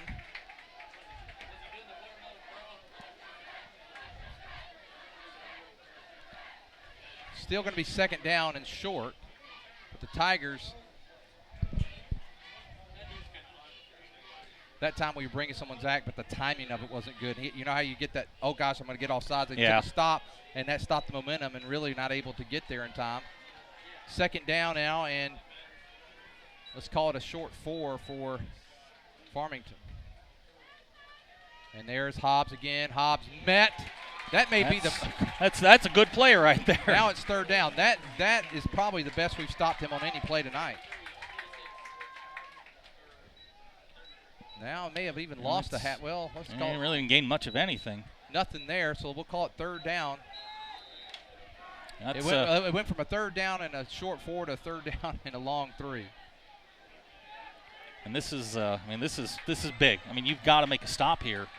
And even if anything less than a negative play here, they're gonna go. Okay, here's quick out and up and complete. Yep, they're going after Downey. And Downey. It's just a simple out route, but at some point he's gonna pump it, and then they're gonna run the deep one on you. Well, with 2:41, the Tigers need to stop and not give up another touchdown here before the half. We need to get them in a third and long, Zach. We have really not had. They've been third and short all night. Mm-hmm. Yeah. We need to start winning first down. They're giving up 4, 5, 6 yards on first down, and you put yourself in second and short, and that's when you get behind the chains if you're the defense. It's a good observation. They've got 12 first downs here in the first half, and now going right back to Hobbs. There you go. He stopped. He is stopped. Now there's winning first down. And the reason that's a stat that I keep track of because my favorite team rarely wins on first down, so I'm familiar with it. Another stat we're keeping an eye on, by the way, is points per possession inside the 40. Basically, every time you get inside the 40, how many points are you scoring? And it'll give you a pretty good idea who's efficient inside the green zone, the money zone. Well, I think we're 2 for 3, and I believe Farmington is 3 for 3. Yes. And here he comes. Oh, fumble. Football. Uh-oh. And he gets it back. And now for the first time tonight, Farmington is going to be faced with a 3rd and long. With a minute 56 to go here in the first half. Tigers need a stop.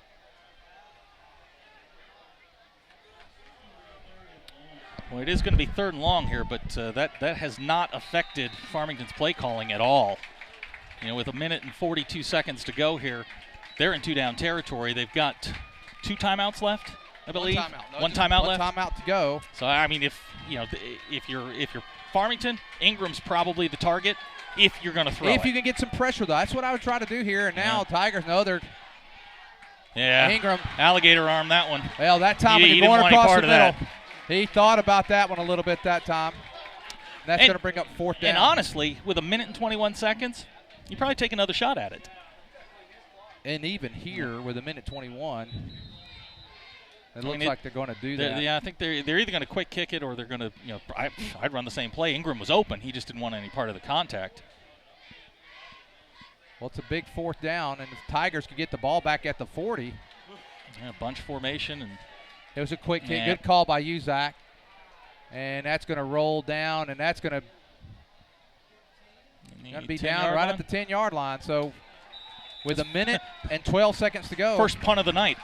That is the first punt of the night, and it was a quick kick. So Farmington, for the first time on your stat, inside the 40, are now 3 for 4. 3 for 4. They've what's that? They're averaging 5 points every time they're inside the 40.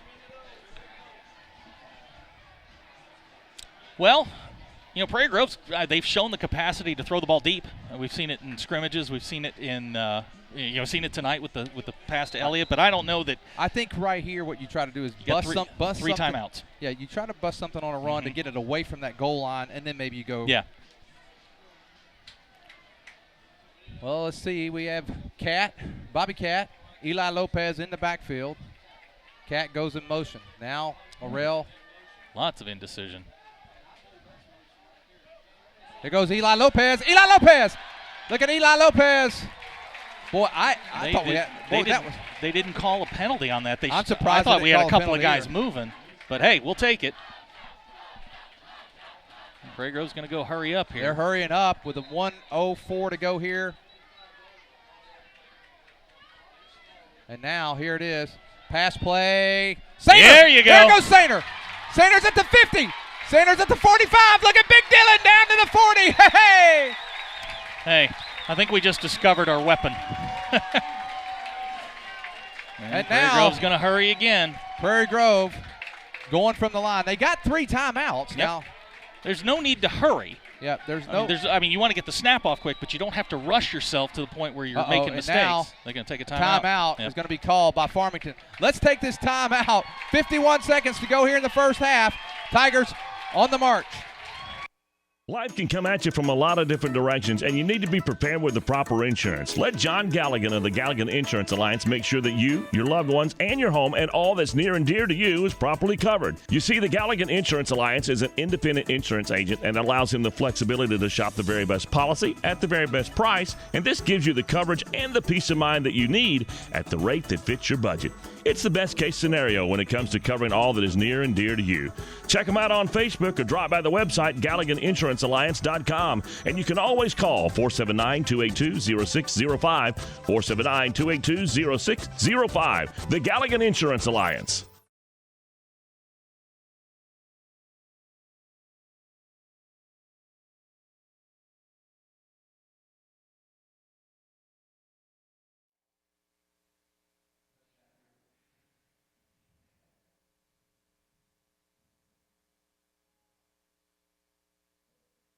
And we're back. We've got 51 seconds here to go in the second quarter. Prairie Grove sitting on the Farmington 41-yard line. Just had a pass completion from Ryan Morrell to Dylan Sainer, covering 33 yards. Great catch and run. It's going to set up a 1st and 10. Got Blake Falk in motion. And there goes Bobby Cat. On the Bobby Cat. He's knocked down. Timeout here. That's the play they busted the long one on earlier. Tried to catch him again. What are we doing? We have timeouts, guys. We just lost. We have 3 timeouts.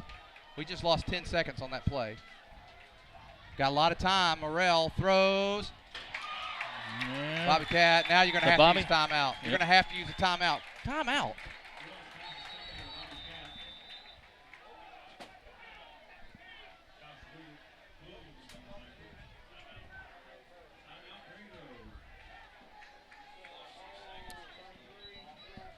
And we got a young quarterback.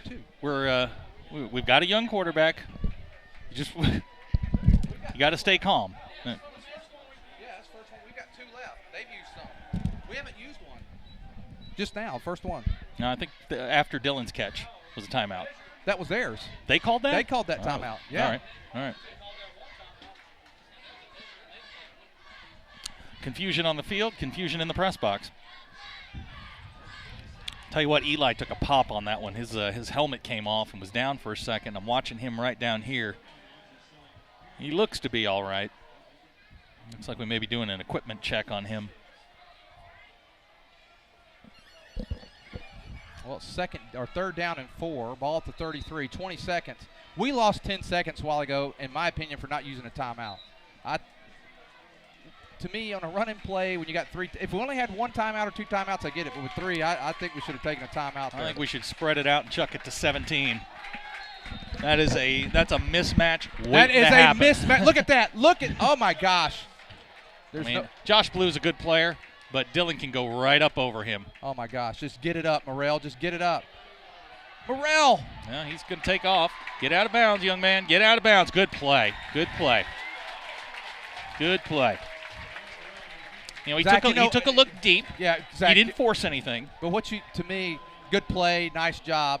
But I think what we need to do there, run that to the right side. When you run it to the left, he's got to stop and square up. You're right. If you run it to the right side. But they were running it to the wide side of the field to give him enough room to maneuver a little bit here. I think you do the same thing. To the wide side of the field, which is this time to his right. That'll make that throw a little easier. He had to turn and square up. The coaches have to be ready to call timeout real quick. You can use the whole field here. You don't have to go to the sidelines. You don't have to throw it in the end zone. We're at the 22-yard line. And now here is Morrell. Morrell's got time. Throws. There's Sainer. Got to call a timeout. Got timeout. Now, Zach, again, I know I'm going to harp on this, but a while ago when we let 10 seconds run off, we're going to go into halftime with a timeout in our pocket. You're right. And you can't use it in the second half. Why not use them all in the first? I think now it's you would have 2 more now plays. It's what the Falcons used to call Big Ben. It's just 4 verticals. I throw it at 17. Just throw it as high as you can. I think you go one way, Zach. Here we are coaching here in the press box. We don't know what we're doing. But you know what? I'd go 3 to one side. I'd put Sainer 1-on-1 and put him over there and let him go up for it. Yeah. And make sure you're protecting so that. Dylan, by the way, 4 catches for 72 yards. I don't know if we've had a 100-yard receiver. Oh, we've had a 100-yard receiver. Not in the last 3 years. Yeah. I don't think so. The research department had to look at that Research department will check that at halftime. I guarantee you we haven't had a tight end with a that I will guarantee you. I don't know. Halbert would have been probably the only one. Yeah. And I know I'm second-guessing a little bit on the timeout earlier, but I just think that, Zach, in a game like this, and points are so important. And your stat, we're inside the 20. We are right now, at this point, we're 2 of 4. Yep. They're 3 of 4. But this drive's not over yet. No, that's what I'm saying. But as of this moment. You need to – if you're Farmington on defense, you're locating 2 guys. You're locating Chamberlain and you're locating Sainer. And you know who that leaves open? Mr. Everything. Well, he's over there. Yeah, there he is. And I'm surprised. I'm actually surprised that. Farmington's going to take a look at this. Well, they're not. We did. No, we did. Well, we're not going to the half with a timeout. Well, Coach wanted to get a look at and see what they did. I will forgive him if we score here. How nice of you. Like I'm sure they seek my forgiveness. Ryan's actually having a really nice night to this point. 6 out of 7, 119 yards and a score. This is. I know when I was driving out here tonight, I wasn't expecting a quarterback duel. Waggle 7 out of 9 for 97 yards. Morrell 6 out of 7 for 119. 72 of those to Dylan Sainer. Yeah. Prairie Grove right now, 22 plays for 210 yards, and this might be the telling status. Farmington 35 plays, but just 221 yards. Prairie Grove's been a little bit more explosive. Farmington's been grinding it out. But as this quarter wind down with the stop and with this drive, it evens up the yardage a little bit. I'd still say at this point, if it was a boxing match, I would still give more rounds right now to Farmington. They would still be winning, on points. And it would still be a unanimous decision, but it's getting to be a little closer fight. Now, both teams have, outside of, one stop on each side, both offenses have played really, really well. Well, let's see what's going to happen. We're outnumbering them. And they've got Ingram on Sainer. That's fun. There you go. Now they're going to get Dawson West for motion. Is it Dawson? I don't want to call out the wrong number, 56. Nope, yeah, that is Dawson. They're going to get him for motion. Well, they better be ready here.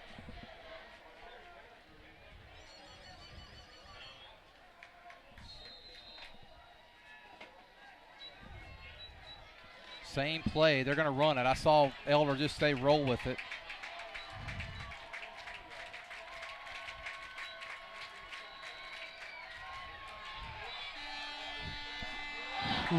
Well, he was open. He was open. I'll tell you what, though, Morrell did not have a lot of time, and he took a shot right there at the end. A little bit of a late hit that time by Walker Davis. But Farmington's going to go into the locker room with a 20-14 lead. And we're going to go to the halftime break. We'll be back for the second half.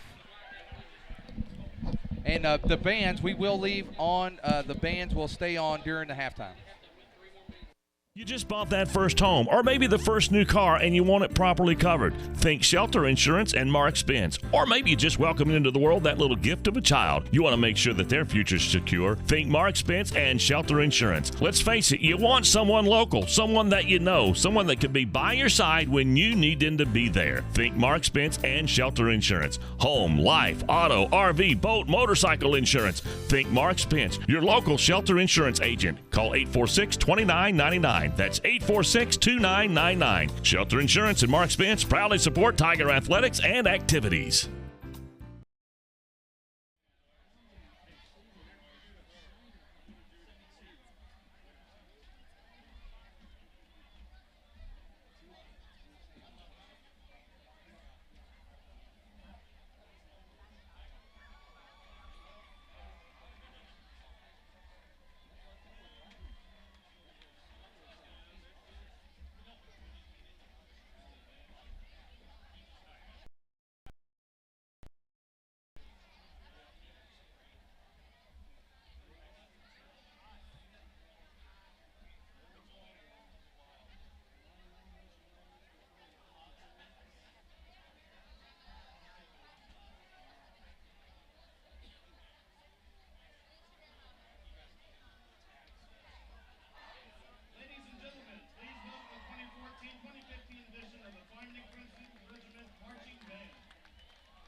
I wonder if Buck Lewis had any idea as to what he was starting when he sold his first Ford back in 1946. He was on the square in Fayetteville. Then Tom and Herb Lewis made the move to the current location on North College back in 1969. But through all those years, a Lewis has always been at the helm, and that tradition continues today.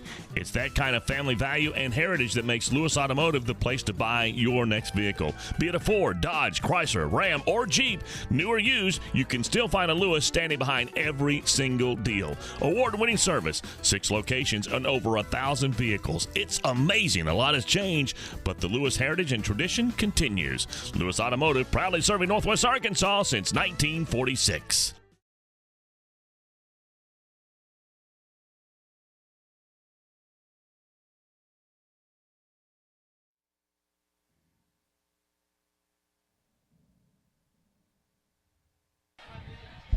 Okay, we're a couple minutes here before we start the second half. And, Zach, let's talk about the first half stats.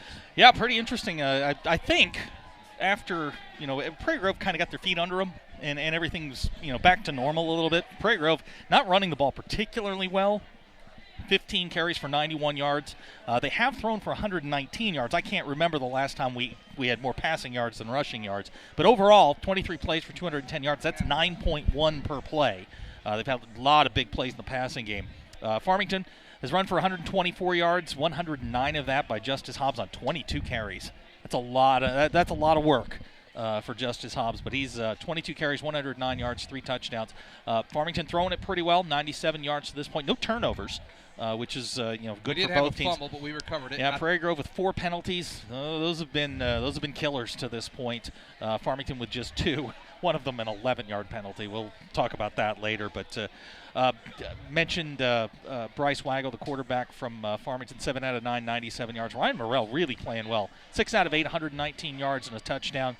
He did throw the 1 touchdown, the 40-yarder to Elliott Chamberlain. And, I think everything's sort of settled down. Prairie Grove's certainly in the game, and they're going to get the ball first here to start the second half. Would have been nice to get some points here at the end of the first half, but you're going to get the ball first. You got to obviously want to go in, knock it in, get 7 out of this, get the lead back, and let's see what happens when they're playing with the lead. This game is going to be a white knuckler into the fourth quarter. I think that's pretty obvious. We'll see what kind of adjustments were made at halftime for both Prairie Grove and Farmington. Well, Zach, you mentioned something. There were no turnovers. A stat that you had put out on the web this week was that Prairie Grove leads the turnover margin the last few years, 8. Plus 8. Farmington, a lot of interceptions last 3 years, 10 of them, and they certainly much more efficient this time around. But a lot of that has to do with the inexperience on Prairie Grove's defense. The Tigers were in 2012 were just obliterating everybody. Last year's defense was really good. This group hasn't quite made that jump yet. I don't think they're ready for prime time, but they're getting there. They certainly played a lot better in the second quarter, and we'll see what kind of Coach Laird's he's pretty inventive. We'll see what he comes up with. Well, I just heard Coach Pinkley on the Prairie Grove Tiger staff. His first year coming over from Gentry. He's an old Prairie Grove grad himself. And just heard him going up steps, got to stop the run. Yeah, and that's, if you stop the run, that's got to be priority one right now. I noticed something here. That one of the captains, Eli Lopez, is not out. I hope it's not the injury we talked about. Yeah, he was down here just before halftime, and I'm looking here as they're warming up. I don't see him, but my eyesight isn't what it used to be. He was down here right in front of the stands getting something worked on. It looked like they were working on his helmet. Eli's over there. He's got his helmet on. He's going to go. Well, Prairie Grove's going to get the ball to start the second half. And we talked about this prior to kickoff. Bobby Cat, 5 carries, 39 yards. That's very un-Bobby-like. It'd be nice to get Bobby going. He's averaging 7.8 yards, but 34 of that came on 1 carry. So you take that away, it's 4 carries for 4 yards. But hey, the passing game looks good. Ryan looks fantastic. Well, what's impressed me about him tonight, he's had pressure and he stayed in the pocket. Yeah, and he's not afraid to take a shot. That certainly has borne itself out. He's taken some big ones. I thought he got a late hit last time at the last play. He got up kind of slow, but at the same time, he was getting pressure and good pressure, and the young man had a little momentum. So. RTS is here tonight, boy. They are chanting, and they're having a good time down there. So, who's bleeding? Somebody's bleeding up here. That's not good. It's not me. Well, it was funny at halftime. I was talking with a couple of the Farmington broadcast guys, and we were just sharing Coach Green stories. He's got a great one about Coach Green when he was in high school at Lead Hill, and the play-by-play guy, his best friend, was the second leading scorer. Coach Green apparently the leading scorer, and when he asked him about it, Coach Green just kind of looked at him and said, "Yeah, I like to shoot the ball." I guess he has the single game record for points in a game at Lead Hill was 73. Wow. Yeah. So that was fun. We were talking back and forth during halftime, but it was. You can see the respect that Coach Green got. Oh, absolutely. Or gets here at Prairie Grove. And just Farmington amazing. As well. Farmington as well tonight. Several of the Farmington fans wearing green tonight, and Jeff Oxford, who you were speaking with, wearing the hashtag Play for Green. Play for Green. I will tell you, a lot of great stories. Coach Green was just remarkable to me and to my family over the last couple of years. And last year, we had a lot of neat things in our basketball season, and one of the things he took me and my son McKay. We went down to all 14 basketball championship games down in Hot Springs. We spent 3 days watching 14 games, and Coach Green was a great host of that for us, and he also was hilarious. He had the absolute best sense of humor, and just a great time for him. And we send our love and our prayers to his family at this time, and wish them comfort in their loss. Well, Zach, 43 seconds here before we start the second half. Prairie Grove, a touchdown here will tie the game. Extra point would give us lead, and then you're right back to they're one play out of this at this point. And I think maybe the initial shock, Farmington came out guns blazing. They were playing really, really well. You get the stop, and you almost punch it back in here. You're right in the game here. And if you're Farmington, after last year, the 2 years prior to this, you've really got to be feeling good about yourself, the position you're in. Being an opening game, who can seal the deal? And I think for Prairie Grove, you need your big guns to really start playing. Well, the thing that I've seen tonight, neither defense has really played well. No, and it's surprising at this time of the year that the defenses aren't ahead of the offenses. But I think for Farmington, it's a systematic issue. I think for Prairie Grove, it's a youth issue. They are very young on defense, very inexperienced. And, as I told you before the game, if Boyd Sparkman doesn't play, one returning starter on defense, and that's Bobby Catt. Well, the thing is with Prairie Grove that we saw tonight, or I've seen so far tonight, is between the tackles. Mm-hmm. Boy, it's been a field day for Farmington. Yeah, they've done a nice job. They've done a nice job on the nose. They've moved the ends around, and Hobbs is making great cuts. And Prairie Grove's over-pursued a little bit on some plays. But, we'll see what kind of adjustments they make if we're going to, we talked about, if they're going to start sending bodies to stop the run game, that could get dangerous on the back end. But we're going to find out here in just a second. Well, here we go. And, boy, this has been a long half, it seems like. It really has. I'm surprised that nobody's gotten flagged for it. I think our time guy could have gotten flagged for it. That 3 minutes stayed up there for a long time. And now preparing to kick are the Farmington Cardinals. And that's Odell with a kick. They're going to try Blake again. And Blake, all right. Blake's got a little running room, gets up to about the 34-yard line. That's where he's going to be knocked down. They're going to give him the 35. It'll be first down and 10 for Prairie Grove. And Blake's had a nice night returning the ball. We got a man down.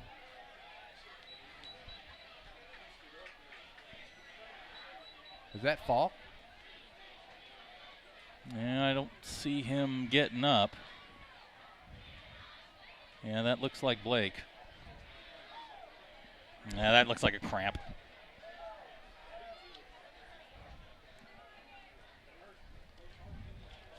You ever had a cramp in your calf? It feels like somebody's stabbing you with a knife. I have.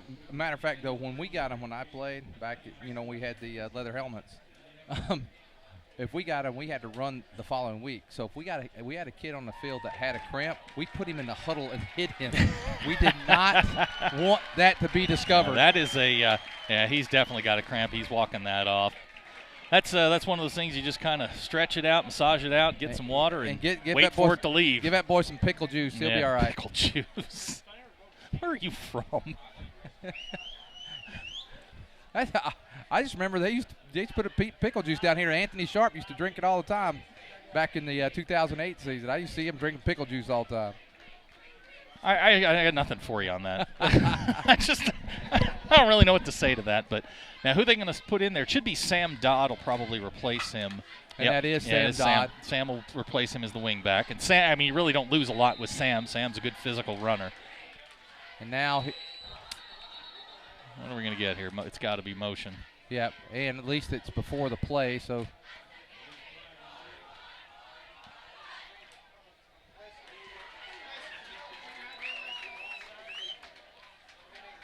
They're going to mark that off on Farmington. Wow. That's got to be offsides. Wait a second. Yeah, I started to say we got a 4-yard penalty. I thought they marked it the 35 earlier, but they did mark the 34. Huh. Well, that's a nice start. Free 5 yards. Nothing wrong with that. I always thought they let the play run on an offsides on defense. Well, I think now the neutral zone infraction, they'll stop it. There you go. Bobby Cat, he avoids one tackle. Bobby Cat. Shoulder down, Bobby. Boy, he is just hard to bring down. He's punishing as a runner.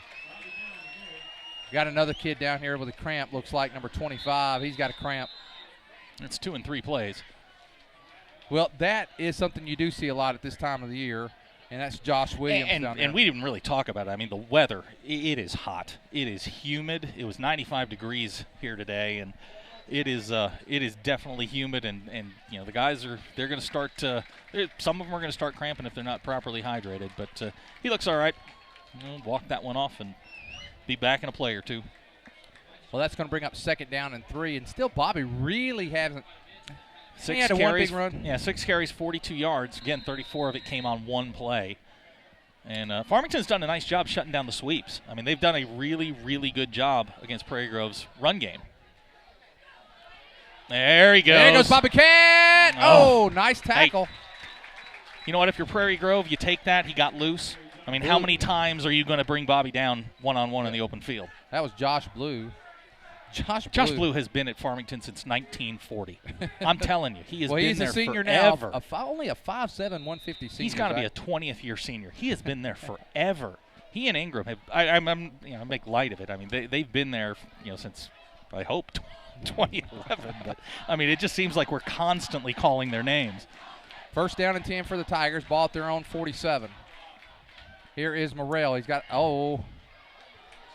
he's got Bobby. He's got Cat. Bobby. Bobby Cat. There's Bobby Cat. Bobby Cat. Bobby Cat. Bobby Cat down to the 16-yard line. I'm not sure why he stopped that time. Well, he was going to cut back on him, but, you've got to give Farmington credit. They are making great tackles in the open field. That was Chaz Turner with that tackle, but not before Bobby Cat gets inside the 20 down to the 17.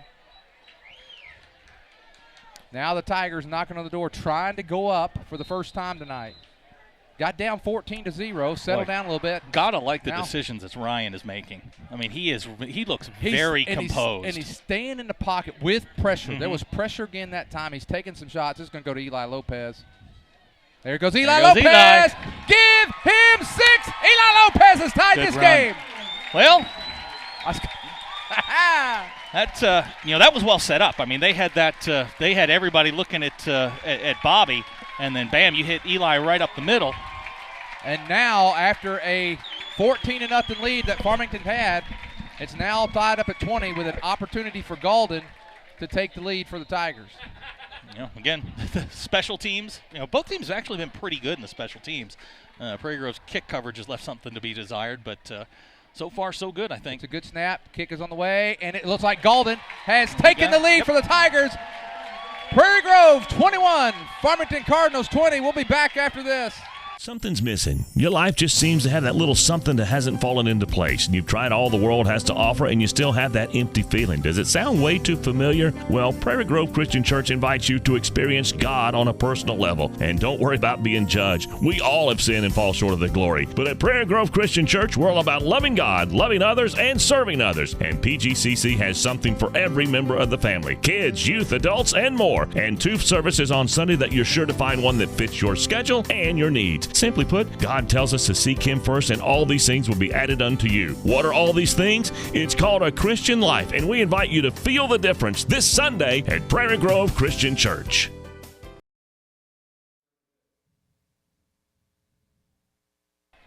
Well, Zach, I had a little bit better ease now. I think the blood pressure's gone down a tad with the touchdown there. And well, I kind of felt like this was going to be a 3-quarter white knuckle kind of game, and the fourth quarter you never know, but I think we're definitely looking at a maybe who has the ball last type of situation, and that's a good drive. I mean, that drive goes 4 plays, 66 yards, and Eli caps it off with a 17-yard run.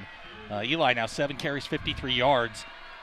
He is the leading rusher tonight, and now you turn it over to the defense. What kind of decisions or what kind of changes have you made? Galden to kick as last time. Galden kicked that time because I think Falk still recovering from the Falk's used the kickoff man, but he was probably still recovering from the cramp. So Galden kicks, and Farmington gets good field position again just inside their own 40. Field position, Farmington certainly cannot complain about. They have certainly had their way with at least in the field position game, but since jumping up 20-7, Prairie Grove's really kind of balanced things out a little bit. He's actually taken the lead in the yardage at 271 to 221. Now Farmington. They're going to start targeting Ingram. You can almost feel that. And there it is. The Farmington to Ingram. Can Bobby make this open field tackle? No, he doesn't. But he gets help. There you go. And now it's nice good help. Play. Gang tackling. Bobby missed the open field, but then here comes Drake Hacker. They're almost tipping when they're going to go to Ingram. When they go to him, he's in the slot. Now we got another cramp. That's Sam Dodd. Boy, the cramps are coming in tonight. 3rd time we've seen that.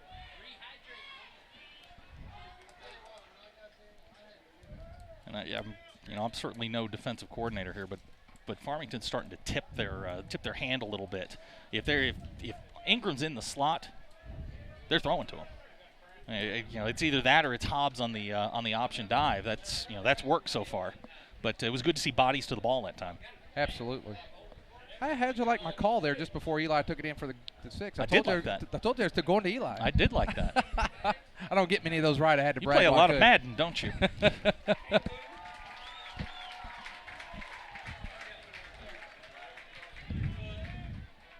Sam's up. Just a cramp. Even with the good coverage that we had there. He still got a couple of yards. He's got 3 yards. He got a good 3, maybe. And if Bobby, keeps his butt underneath him, he makes that tackle. It's a 3-yard loss. But a lot of diving at ankles. It's first game stuff, things that you can clean up. But now here Ingram's one-on-one with Bobby. This is not a targeting situation for him. They'll go to blue, would be my guess here, and they do. Nope, they pitch that's it. Hobbs. Hobbs.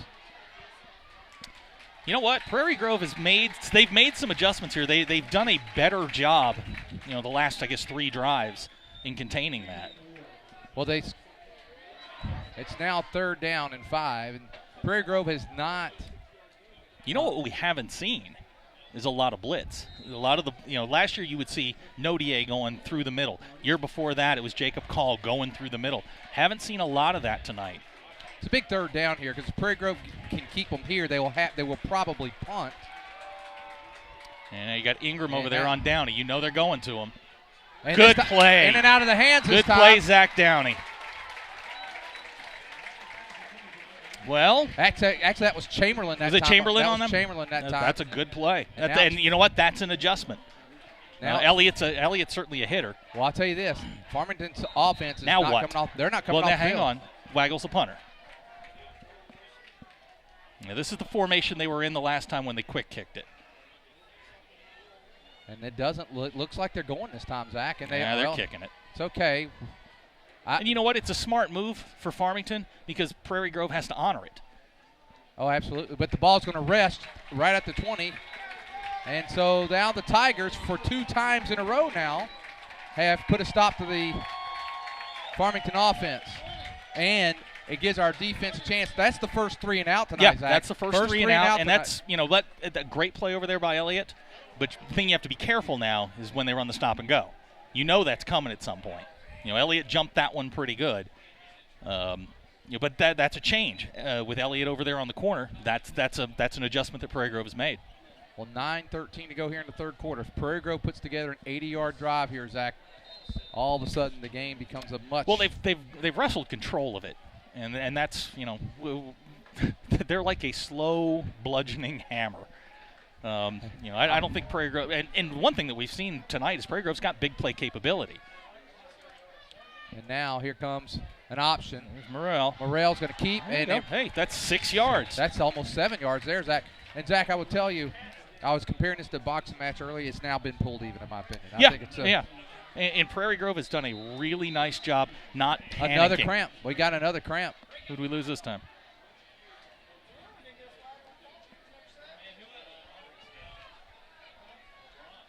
Who's down?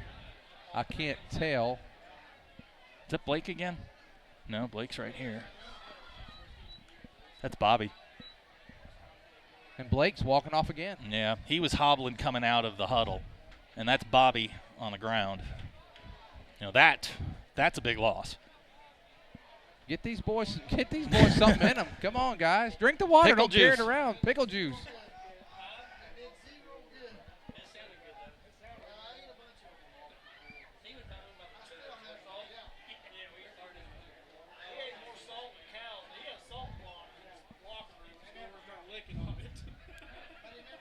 Nice carry there by Morrell. They're going to give him 7 yards on that, Zach. Mm-hmm. Man, he has really played well. If you're a first-time starter, first real varsity action, he has played really, really well.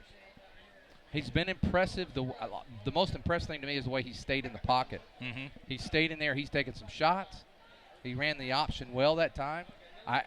The one thing is he did not pitch the ball well in the scrimmage. No. But because I'll tell you, that time the pitch was set up really well. If he'd have ran right at that the up back coming up, if he had gone right at him and pitched, it would have. A 7-yard gain is never a bad play. A free 7 yards is never bad.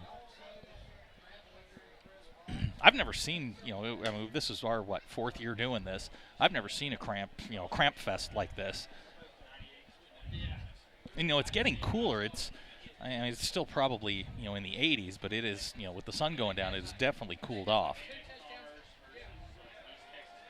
And they're going to bring in Sloan Walker. He had the long touchdown run last week against Green Forest. Good speed, good size. Solomon Walker, excuse me. Solomon Walker. He's the young man from Springdale, correct? No, that's Justice McNabb. Okay. Yeah, Solomon Walker, he had I don't know why I called him Sloan. Solomon Walker had the long touchdown run last week. Good size, good speed. Well, we need to get Bobby, if nothing else, back on defense. Yeah. I mean, that's a tough loss right there.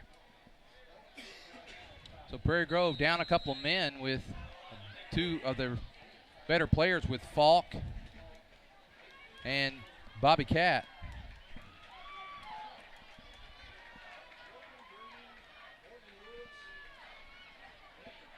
Chamberlain makes a move. Look at Chamberlain. Tell you what, he is having a heck of a night, Elliott Chamberlain. The Mad Stork has arrived. Well, you're talking about, look at him. He's trying to avoid something going on here. I'll remind you, at the end of the game, we will choose our Everett Chevrolet player of the game. And now another player down with a cramp. Another one of ours? Nope, them. My goodness. By the way, that's Elliott's second catch tonight, 53 yards. Dylan, 4 catches for 72 yards. Good passing numbers. If anybody up here gets a cramp, out.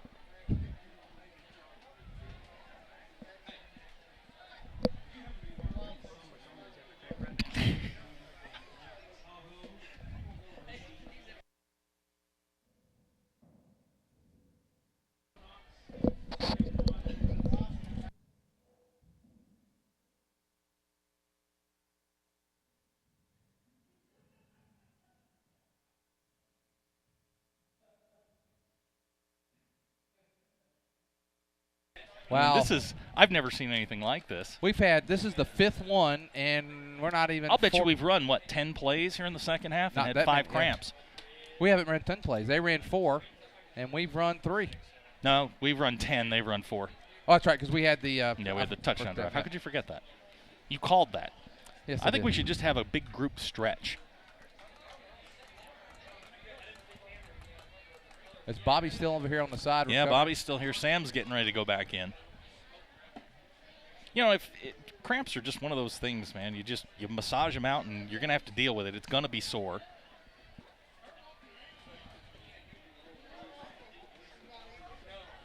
But you're right. I've never seen anything like this where it's every play somebody's going down with a cramp. Well, it's 21-20. Prairie Grove leading after dropping back 14-0 with 11:20 to go in the second quarter. They've come back, played strong, stopped Farmington the last 2 drives. This stoppage in play, in my mind right now, probably, I'm trying to think if it plays better to Farmington. Oh, Farmington right now. They're on roller skates right now. They need all the time they can get. Prairie Grove is asserting their will. And Farmington's, they're getting a nice chance here to maybe get their breath back. I'm looking for Bobby. I don't see him anywhere.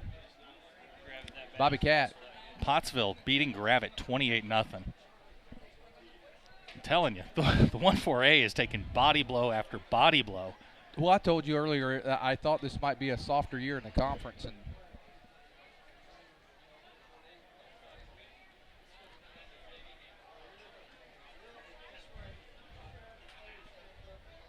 Prairie Grove really does need, just for the conference. Just for the conference's sake, just a win would be great.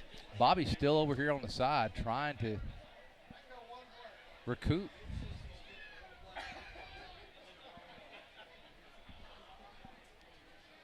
Well, I guess if we're going to spin the wheel, who's next? I'll bet you I'm banking on one of the refs. I believe Saner's going to get one for the night's over. And there is the draw play. There goes Solomon. Solomon like Walker, it. a sophomore. That's something they haven't shown tonight, a draw. And a sophomore to boot. He's got good size, and he'll eventually fill out very, very nicely. Still working on Bobby down here. I finally found him, but second down. If there's one thing that Prairie Grove does have, it's running backs. They're probably 3 or 4 deep at the running back spot. Morrell comes to the line. He's got Walker and Lopez. This one goes to Eli Lopez. Oh, Ryan's got it. And I think he's just short. He's just short. And that is the play that Jacob Storley just killed Farmington on last year. Well, he's going to be short of about a half a yard here. So 3rd down and 1. Maybe more importantly, we've gone 2 plays without a cramp. But Bobby Cat still over here on the sideline, on the ground. Maybe you leave him out of this drive. Because you do need him on defense. There's Eli Lopez. He got the first down. Eli Lopez. Hey, giving it to 8's never a bad choice. Eli Lopez gets inside the 45, down to the 44. Eli now 8 carries, 60 yards. And, you can feel Prairie Grove just sort of taking control. That offensive line's gotten some movement. They're starting to take over. The Tigers now up to 139 yards rushing on 22 carries. Over 300 yards for the night. And there's Bobby Cat now standing, but he's hobbling. Yeah, he's hobbling pretty good. That would be a huge loss. I wonder if that was a cramp. They've been working on that calf.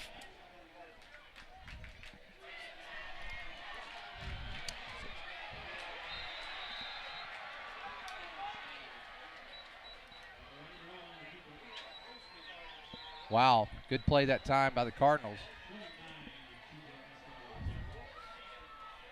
Yeah, whenever they see that waggle motion, they're blitzing, and Prairie Grove has not picked that up yet. Bobby's gone to the dressing room. Zach. Yeah, I was watching him walk off. He was not putting any pressure on that left ankle. I'm hoping it's a cramp and not an ankle. Second and long for the Tigers. Quick, across the middle, Oh. and it's intercepted. First bad throw of the night. Intercepted that time, and the momentum switches there. Intercepted there by Josh Williams. And now, with Bobby Cat out, the defense is going. Well, Zach Downey will probably be the one that goes back in. They put. Well, they're going to put Disney in there. Disney, so Chamberlain, and Hacker in the secondary. Yeah, I'm starting to wonder if Bobby has something besides a cramp. Yeah. Well, Tigers have the first turnover of the night. And here's Ingram in the slot again. I got a feeling. Yeah, I had a they're feeling. Going back to what was working earlier, but Yeah, it's not this time. Dakota Hutchinson. He gets Hobbs in the backfield, and that's one of the first times we've gotten him that far back for a loss. Prairie Grove's adjusted to that dive action. They're doing a much better job on the Farmington running game. Now, if you're Farmington, you may start seeing the ball go up in the air. And that's certainly and right now where they have an advantage. Yeah, and I would say Farmington, they got Isaac Disney, who's a great athlete, but he's a sophomore. Chamberlain, a senior, covering Ingram, a senior. Here they're they going to go go over to. They did. There it is. Nice catch by Ingram. He's going all the way. He's in. You saw it coming. Yeah, we saw it coming. He bid on the out. And we said that would come eventually. And that was a. He's an aggressive player, but he's got to be more disciplined than that. I mean, you could see that coming. They were running that stop pattern, the out. They just kept running it, and you knew it was coming at some point. Well, 61-yard touchdown pass, and it's 26, and I imagine. I think they got to go for 2. Farmington will probably go for 2 here. 26 now.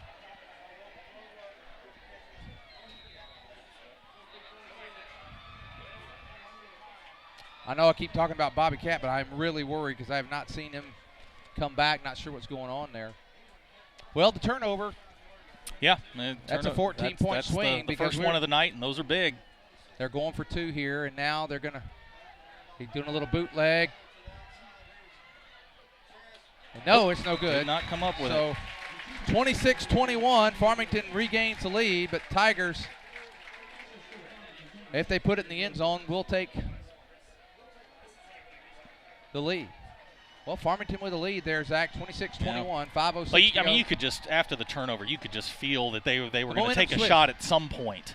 And, it was just a matter of time before they ran that out and up. And, Elliott's, he's a very aggressive player, but he's got to be a little bit more disciplined than that. And, a 5-yard gain is better than a 61-yard touchdown. But, you regroup here and you get back to work. Ryan's just got to keep his head about him here and get back to work here. They were moving the ball. Moving the ball was not the problem. He just made a bad throw, and we move on.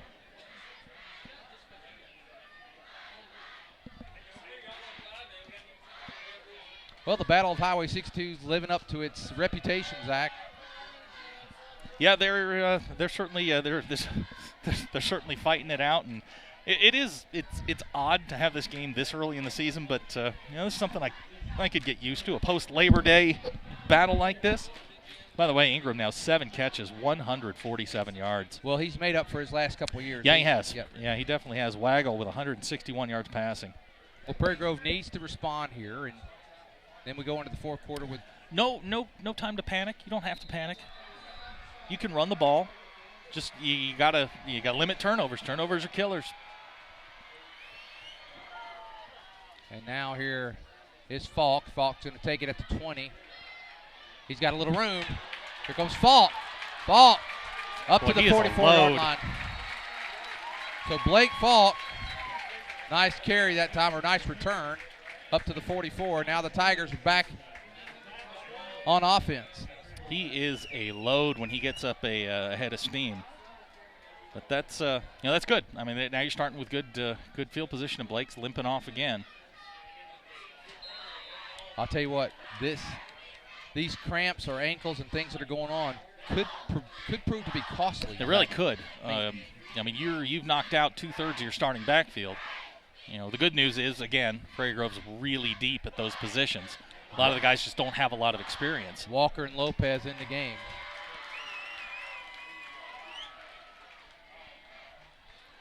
Tight end reverse. Not sure. Dylan just tripped on his way. He got tangled up with the tackle who was pulling. Honestly, I didn't like that too much. Well, you know what? If he stays idea. on his feet, he's got room. And you get Dylan with a head of steam. Do you really want to get in his way? But he just got tangled up with the tackle that was pulling. 2nd down and 9. Well, you kind of want to get something here because then you got a little more choice on 3rd down. Right now, if you end up with 3rd and long. Yeah, they've sort of abandoned the passing game to Dylan. Everything has been, pretty much on the outside here. There's Eli Lopez. He's got the first down. He's going to get the first down. Yes, he is. Well, that was a big run there, and Eli pounding down the yards now. And they've run that play since since they stuffed the football or put air in the football instead of feathers. That's he's up to 70 yards. He's averaging almost 8 yards a carry. Yeah, he's played really, really well tonight. He does have a 17-yard touchdown run. And really, I mean, this offense, and we've said this before, I mean, this is a plug-and-play offense. These kids have been running this offense since the 4th grade. None of the concepts are new. You just, next man in. And that's, with Bobby out for at least the foreseeable future, that's, next guy up. And now here is Solomon. Walker. Tell you what, he was one step away. Brought down that time by Josh Blue. And Walker, I want to say this, a good hard run that time. He picks up about a yard. That's a play where Bobby probably gets a tad more with that because of his strength. He, he got the ankle tackle. He breaks that tackle. It's probably a 10, 12-yard run. Well, we're under 3.5 minutes to go here in the 3rd. And I think for Prairie Grove now, you want to slow this down a little bit. Get your feet back underneath you. Maybe if, some of these guys with the cramps can get them worked out. 2nd down and 9. Or in now for Lopez. Quick pass this time. Oh, Elliott. Here's another Chamberlain. Chamberlain! You're not catching him. Give him 6! Give him 6! Give him 6! Give him 6! I'll tell you what, I think he was surprised that he hung on to it. But great catch, great run. That's the play we had an interception on, and this time it goes this for time a touchdown. he hits him on the numbers and 6 points. And I mean, if you had told me before the game this was going to be an aerial show, I would have laughed at you. Both quarterbacks. I mean, both quarterbacks right now are really lighting it up. Waggled 9 out of 12 for 161. Ryan right now 9 out of 12 for 213. 2 touchdowns and an interception. 23's back. And 23's back, and he's running. That's a good sign. Well, a 27. This is critical right here. We're down to, we got a little 20 seconds. seconds. I was going to say here, I think they're going to go for 2. I'm not. An extra point really doesn't do you any good. Well, let me tell you why. This is one of the things I do think about here. If you make the extra point, it forces them to go for 2. It forces them to go to 2, and you're still at a 28-26. Yeah, I'm not big on going for 2 in the 3rd quarter, chasing points, but I'd say if you can get the point, get it. Get all the free points you can get, in the 3rd quarter, and if you need points in the 4th quarter, then you need them. But the reason I kick here, you're 28-26. They score, they're forced to go 2. If they miss it, you're at 32-28, you score, and then you're a 3-point lead. By the way, Elliott, 3 catches, 98 yards, 2 scores. We could potentially could have 200-yard. I guarantee you that has not happened. Well, I'm willing to bet in the Coach Absher era, they have never had 2 100-yard receivers. If Chamberlain can get another reception and Dylan gets a couple more, Dylan just needs 1. He's been just needs 1. Yeah, both of them. Dylan's been averaging 18 yards, and that's what he needs. Oh, I'm sorry, he needs 28. My bad. That's that new math. That's that new math in Virginia they do. It's called no math. Well, they are going to go for 2. They are going for 2, leading 27-26.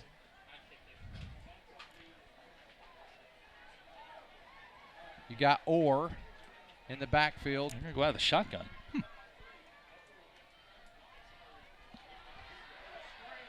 Never a bad. Ooh. Oh. just off his fingertips. Who did he target there, Blake? I'm gonna say something here, Zach, and I hope I'm wrong. I hope that does not come back to haunt them going for 2 there. Yeah. Because now they go for 2, and they're up by 7, and now I just don't like that. The offensive line's just got to give him a little bit more time. I mean, his feet weren't set. Well, Zach, a reminder, at the end of the game, we'll have the Everett Chevrolet Player of the Game. At this point, we're just going to nominate everybody. If you played, you're the player of the game. I think you got Morrell, you got Chamberlain, you got Lopez. Sainer. It's I just nominate everybody. Well, now the Prairie Grove defense has to dig in again. With 3:05 here to go in the third quarter, 27-26, and defense just has to find a way to get a stop.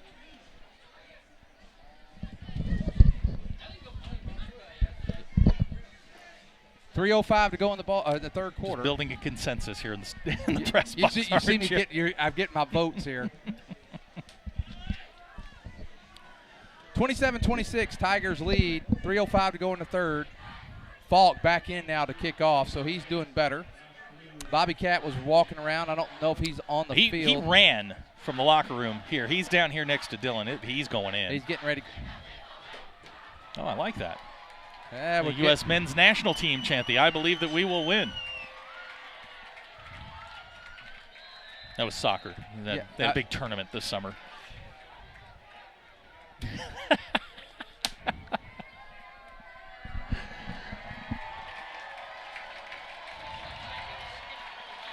Now, here's something we need to work on here. We need good coverage. Good kick. Little tail dragger, as Keith Jackson would say. Get him there. Get him there. Yep, you got to get him. There you go. Probably one of the better coverage we've had tonight. They'll start at the 27. 2:57 to go in the third.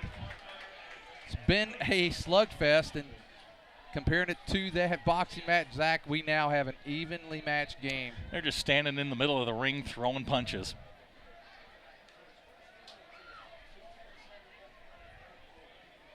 Prairie Grove now up to 360 yards. Farmington with 285.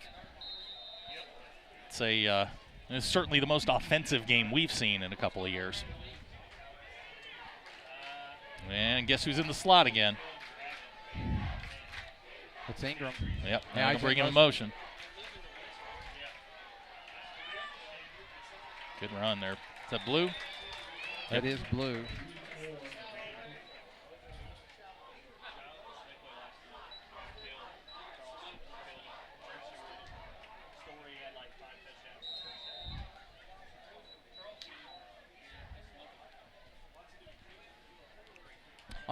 Go ahead. No, go ahead. I was going to say under 2.5 minutes to go here in the third, and it's second down and 4. Zach, go ahead. For all of the, I guess the secrets, the secret offense that we were supposed to see. Really, what they've done is they've started executing. Now Farmington has really executed well. Outside of a couple of penalties here. Chaz Turner, those little Prairie Grove kind of showing the blitz, kind of confused Chaz Turner, and then he just kind of gave up and just, so I was always taught when you kind of jumped in motion as a back or a receiver, keep going. You just keep going, right, and you avoid the penalty. And he just kind of gave up on it and just admitted, okay, I messed up. Yeah, once you stop, that's a penalty. Goes from 2nd 4 to 2nd 9, and that is a break for Prairie Grove. Not a lot of penalties tonight, but a couple of those on Farmington have put them in second. 4 on long. each team. 2:08 to go here in the third. Here is Waggle, quick throw, complete. And it's a first down across the 40 to the 42. Well, now that they toasted him one time, Chamberlain was a little gun shy on that play. You know what they're doing is on that they're dropping the linebacker in the passing lane and making Waggle throw the ball over him, which makes the throw a little bit more difficult. And if he sails one, you could have somebody standing there for it. But he's looked really, really good tonight. 10 out of 13, 176 yards for Bryce Waggle. 1:50 to go here in the third. 1st and 10 for the Cardinals. A little read option of their own.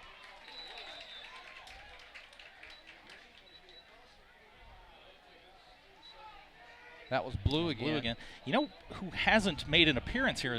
I guess he's had one carry here in the second half. It was Hobbs. It's Hobbs. I wonder if he's down or if they're just giving him a little rest to let him turn him loose in the fourth quarter. It's 2nd down and 6. And he's got 2 carries here in the second half for 3 yards. Prairie Grove needs a defensive stop. Need a negative play here. Blues. He's going to get it again, and he's going to be stopped short of the 50. That's going to bring up 3rd down and about 4 to go, maybe 3.5. And so now a big play here for Farmington. You know, Prairie Grove on the last 3rd down stood up tall and stuffed him. If you're Farmington, what do you do? I'll tell you, if you don't have Hobbs in the game, I think I'd go to Ingram. Yeah, he certainly had a big night. And they're going to line him up on Disney here. Disney's going to need some help. Eli needs to get over here and give him a little help. Yep, there it is. Hey, you know what? Disney played that about as well as you could. The only thing I would argue with that is when he's bobbing the ball, you got to get your hands on him then. As soon as he touches it, you got to get your hands on him. Because if he does that, Zach, as soon as he touches it, he doesn't make that catch. But he gets the 1st down. Now it's 1st and 10. And now Farmington begins to be in, I believe,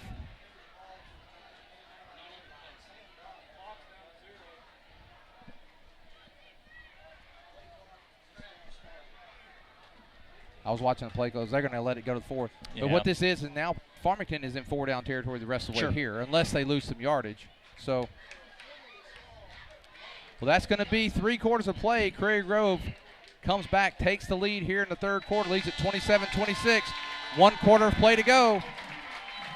After 3 quarters, the Prairie Grove Tigers 27, Farmington Cardinals 26. Back after this. You just bought that first home or maybe the first new car and you want it properly covered. Think Shelter Insurance and Mark Spence. Or maybe you just welcomed into the world that little gift of a child. You want to make sure that their future's secure. Think Mark Spence and Shelter Insurance. Let's face it, you want someone local, someone that you know, someone that can be by your side when you need them to be there. Think Mark Spence and Shelter Insurance. Home, life, auto, RV, boat, motorcycle insurance. Think Mark Spence, your local Shelter Insurance agent. Call 846-2999. That's 846-2999. Shelter Insurance and Mark Spence proudly support Tiger athletics and activities.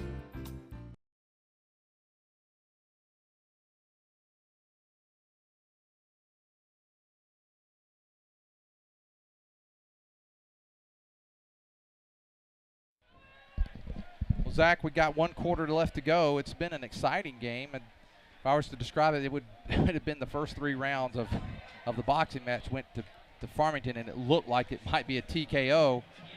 Prairie Grove steps back in and really kind of reestablished themselves, calmed down. Goes into halftime 20-14, comes out in the 3rd quarter, goes up 21-20. Opportunity driving to go up 28-20, turnover. Farmington scores. Prairie Grove goes back and scores, and it's 27-26. Yeah, it's been a game of ebb and flows. Momentum has certainly been with one team or the other. It's not a game just played between the hash marks and 1-2-3 kick.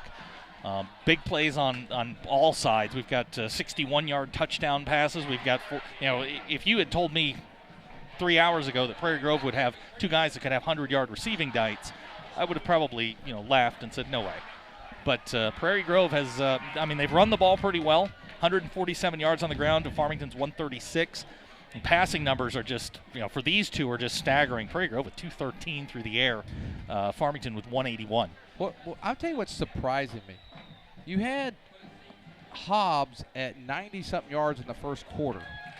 He is sitting where now, Zach? He is at 109. He's back in the game now. But at 109, since the 1st quarter, he's only gained 20-something yards. Well, he had 2 carries for 3 yards in the 3rd quarter. And now he's back in the game.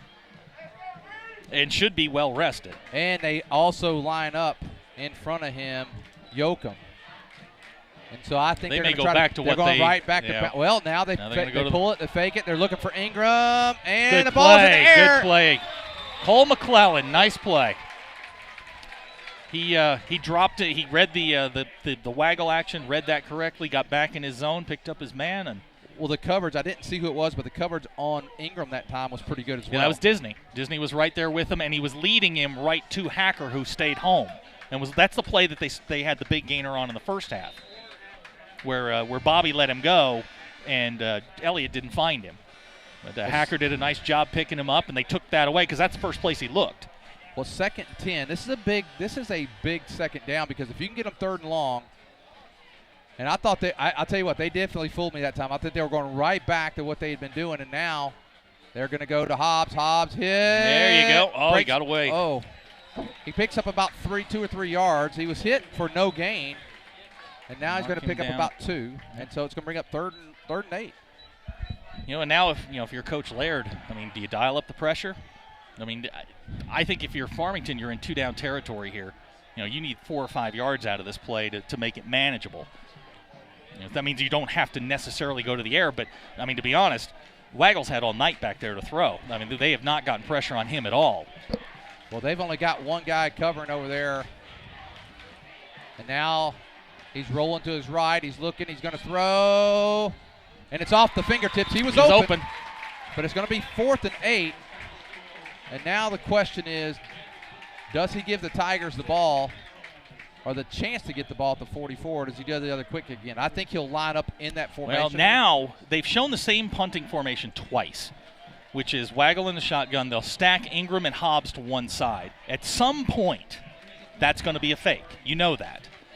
Now, if you're Prairie Grove, you're in punt safe. Let them kick it, get the ball back. No, I think you play defense. They're going to, see, same formation here. You got Hobbs and Ingram stacked with a wide receiver. This is the same formation. This is a fake at some point.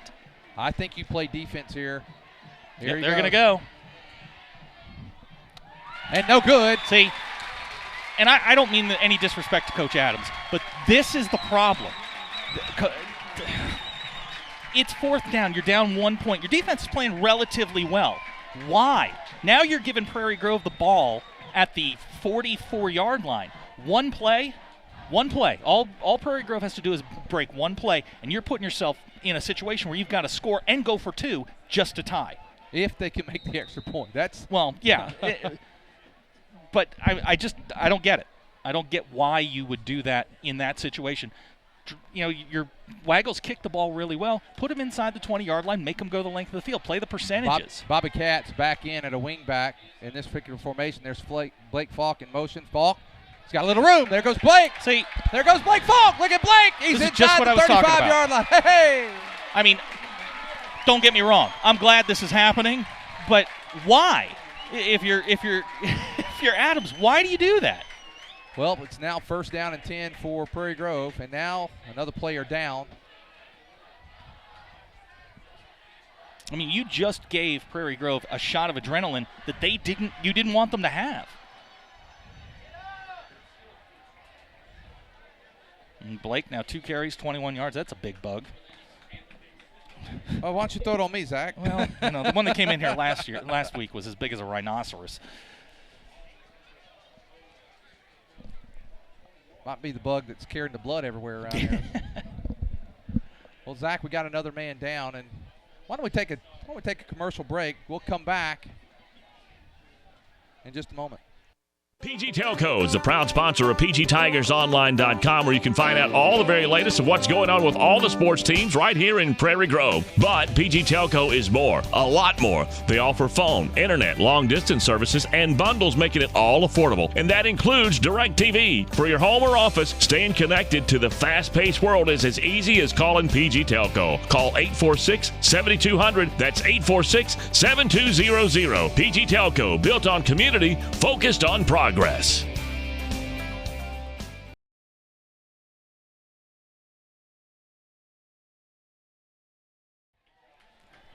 Okay, we're back. 11 minutes to go in the ball game. Tigers up 27-26. Nice run that time by Blake Fogg. He's got the ball down now at the Cardinal 36-yard line. And if you're Prairie Grove right now, you got plenty of time to do whatever you want. Well, you don't have a lot of time right now. We're down to 10 seconds to go on the play clock. Well, that's cutting it a little close. They're not going to make it. Yeah, you better call timeout. Gets it off. Yeah, they're going to get him for motion.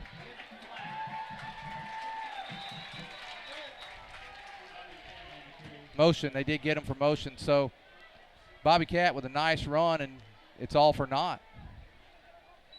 See, How do you do that? Out of a timeout? Out of a yeah. Anyway, all right. I mean, if you're Prairie Grove here, you can afford to run that clock down. But you need to be at the line when you're doing it, not in the huddle. That brings up 1st and 15 now.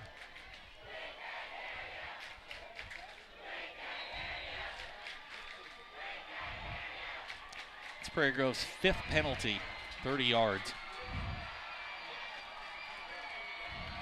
And, we probably haven't talked about them enough, but that's a young offensive line on the for the Tigers right now, and they're starting to do some work here on the Farmington. Eli Lopez, good he was punished that time. Yeah, they tried that quick little trap.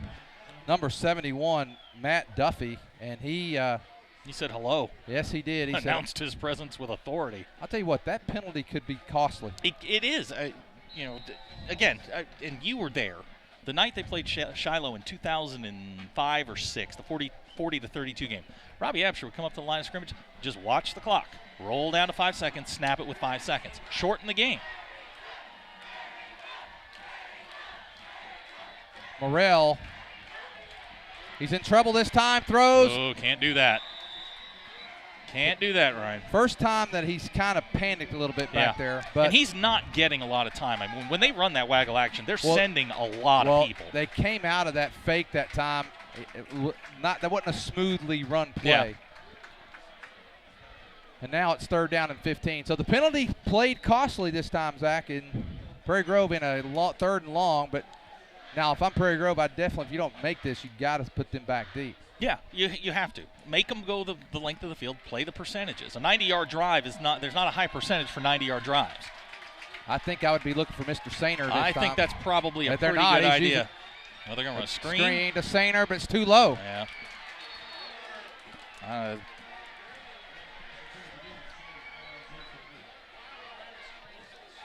4th and 15. That was a slowly developed screen that time. You got it. It's got to be executed a little quicker than that. Now the punt. I definitely think we're heading for a last possession game. That seems to be the way we're going. I don't think we're going to get a punt off here. I don't know why we're. Well, might not be the worst thing. 3, 2, 1. Nope, not going to get it off. Nobody's watching it. Yeah.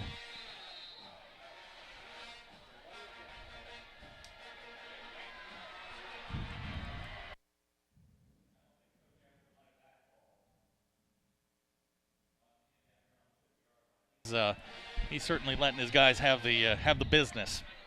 Well, I'll tell you what, Zach. There's been a couple of this penalty may not be that costly, but the 5-yard penalty in the motion, coming out of an injury timeout, and to get a clock that essentially cost you to get motion problems. Snap.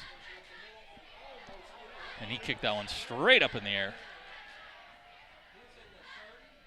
Wow, not a good a good possession. He got that time pressure on him, and he popped that one straight up in the air. That was about 4 of the worst plays I've seen, Zach. Coming out of an injury timeout, you go against the clock, you get a motion penalty. Yeah, you're right. Good job. 9-yard punt. Good job by Farmington on second down to wrap up Lopez. Then pressure. I mean, you're certainly heading for now what becomes important, ball security. Hang on to the football for both teams. Well, defense right now needs to step up. The defense has really played well here in the second half. But you're back here and you need them to step up big again. Now, it wouldn't surprise me to see Farmington go back to the run. There they go to Hobbs, and Hobbs, they have played better on the run here in the second half. He still picks up about 3 yards. I'm going to go back after tonight and see what their average gain was on first down. It's got to be 4+. I mean, they're constantly in 2nd and 4 or 2nd and 6, 2nd and 5s. He was close to 4 there. Maybe closer to 3 that time, but it's second down. We'll call it 2nd and 7. 8:38 to go in the ball game. Prairie Grove up 27-26. Here is again. Hobbs. Same play. Good tackle there, Dylan. Dylan Sainer gets him at the 36, and now you're going to call it 3rd and 5.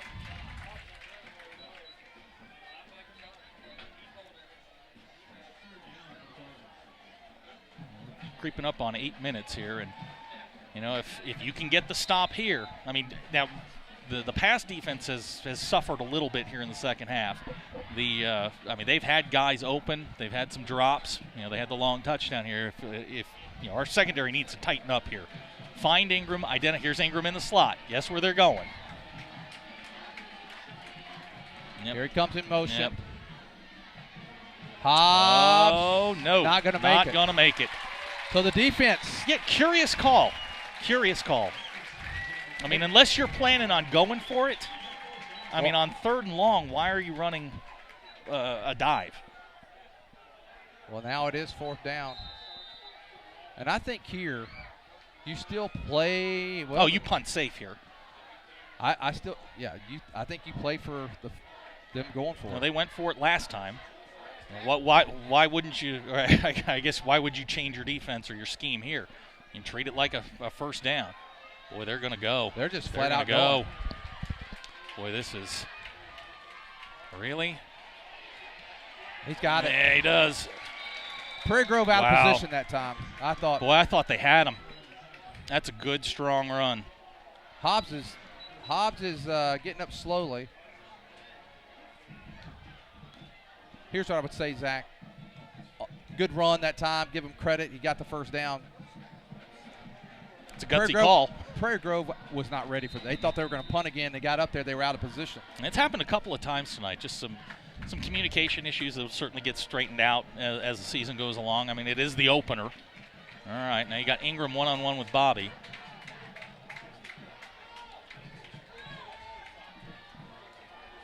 Oh, Blake! Blake Falk had 6. No doubt about it. Blake. I mean, you couldn't have gift wrapped that one any better for him. I think even he was surprised. There was nothing between him and Elkins. I'm telling you, nothing.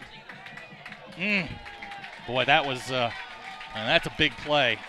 And now you got to wonder if that doesn't come back maybe and resonate a little bit on his next throw. Is he looking for black shirts? Because those throws have been pretty easy. When they read pass, they're dropping those linebackers in the passing lanes. Prairie Grove. There's Sainer. Oh, look at Dylan. Big Dylan Sainer. I mean, come on, man. You can't throw that over him. Sainer knocked that down, and now it's 3rd and 10. By the way, Waggle 0 for his last 6. And he was hot. He started off. Yeah, he was and he's had open receivers. He's had a couple of drops. But that play was actually set up fairly well. Mm-hmm. But, you know, when you got a big guy like Sainer there on the screen. Yep, we're going to get a timeout here.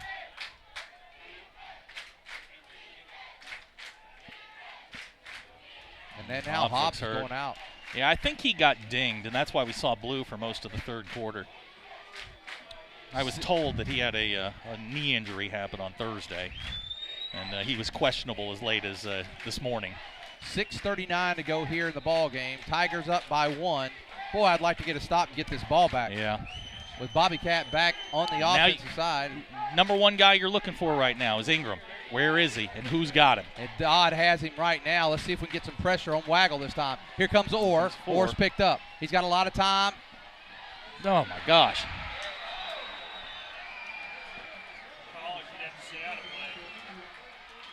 Nice catch, nice throw. The thing is, Waggle's got way too much time to throw. Yeah, just way too much time, and they lost him on the seam route. Well, we had what we wanted at time, yeah, 3rd and long. Now they are definitely in 4-down territory, and we're down under 6:30 to go in the ball game.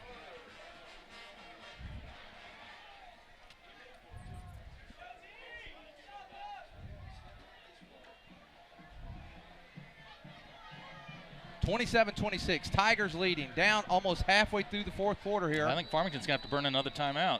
They will. Let's take a timeout with them, Zach. 6:12 to go in the ball game. Tigers still up by 1.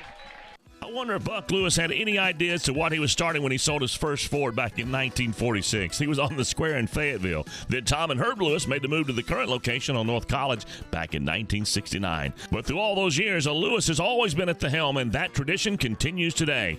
It's that kind of family value and heritage that makes Lewis Automotive the place to buy your next vehicle. Be it a Ford, Dodge, Chrysler, Ram, or Jeep, new or used, you can still find a Lewis standing behind every single deal. Award-winning service, 6 locations, and over 1,000 vehicles. It's amazing. A lot has changed, but the Lewis heritage and tradition continues.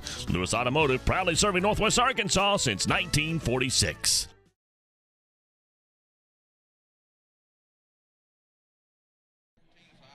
Yeah, I did.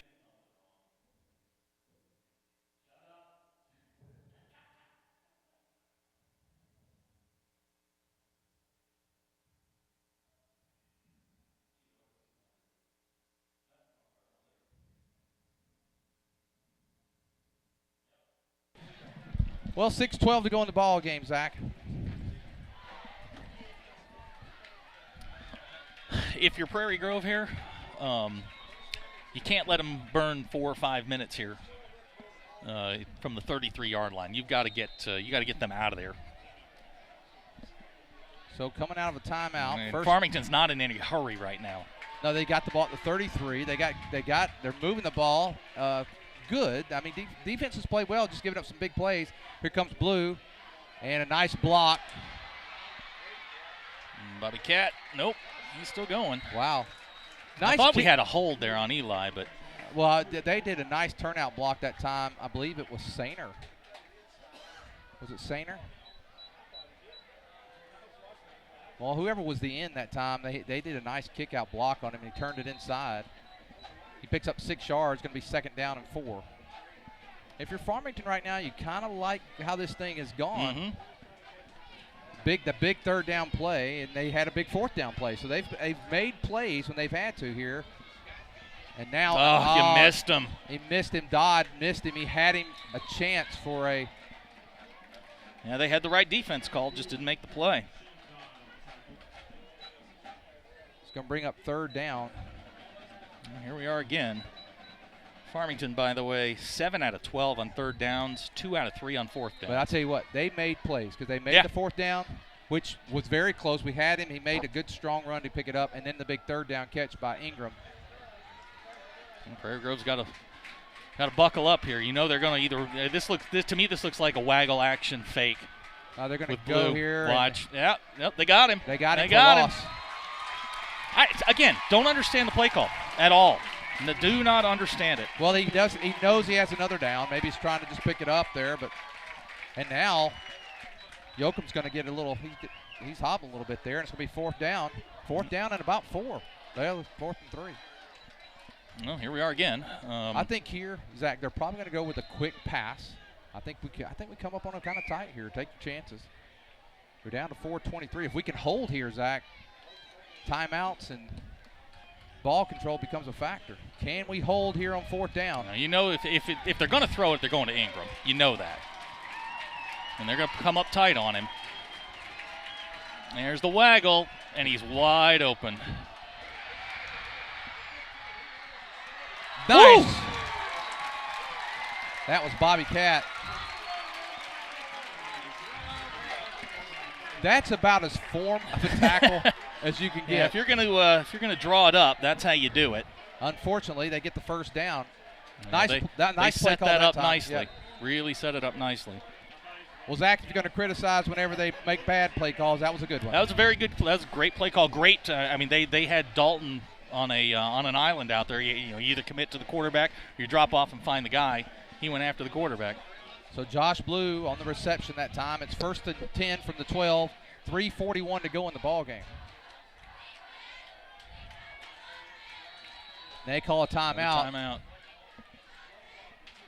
It was getting down to close, and so now they call a timeout. They have 1 timeout left. So Prairie Grove needs a defensive stop here, because if they could get a defensive stop, Zach. I mean, looking at the stats here, 3 out of 4 on 4th downs. You can't have that. You just can't have that kind of conversion rate on 4th down when you're trying to get off the field. And they've made 2 of those on this drive and a big third down. So Farmington made the plays on this drive when they needed to make them and have run a lot of clock at the same time. We're down to 3:36, so if Prairie Grove gets the ball back, and they score here, it's going to be right around 2.5 minutes probably or less. And that's. I think if you're Farmington here, you run the ball. Well, and you force Prairie Grove to burn the. Oh yeah. Well, field goals are. But Johnny Unitas used to say, rather score a touchdown. Prairie Grove needs a turnover here, I think. Yeah, or they need a negative. They need to win first down. First down, get them 2nd and long, and take your chances then. But you can't give them 2nd and 4, 2nd and 3. I'll tell you something, Zach. You look back at the almost interception by Falk on one of the first plays of this series, and boy. Yeah, if Blake, even if he just catches it and falls down, that's a huge play. But Hobbs is back in for Farmington. 1st and 10 from the 12. Hobbs going to get it. Hobbs got a little room. Big hole. But out of bounds. And that stops the clock. Bobby Cat knocked him out of bounds. And that's 6 yards on that.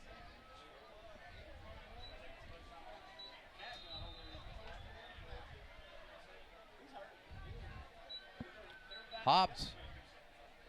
Boy, Prairie Grove needs some type of defensive stop here and keep him out of the end zone. Turnover, something here. 2nd down, 3 to go. Ball at the 5. They can get a first down without a touchdown, but he's close. He's got a first down. You almost want him to get in with the clock running where it's at, Yeah, you do. That's 31 carries for Hobbs, 133 yards. He had 90 at the end of the first quarter. Now we're going to be under 3 minutes when Prairie Grove gets the ball. And boy, a fumble would be huge right here. Some kind of turnover here. Down to 3:12, and Prairie Grove will be under 3 minutes when they get the ball back.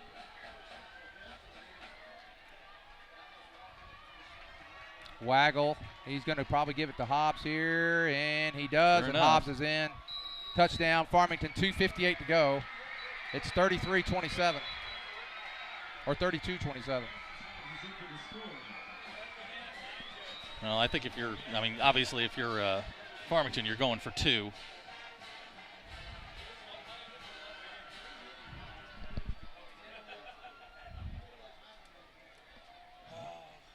Got a Farmington player down. And it looks like another cramp. Well, the Battle of Highway 62 has been a slugfest tonight. 32-27, Farmington leads. Just looking here at the rushing numbers, both teams 168 yards on the ground tonight.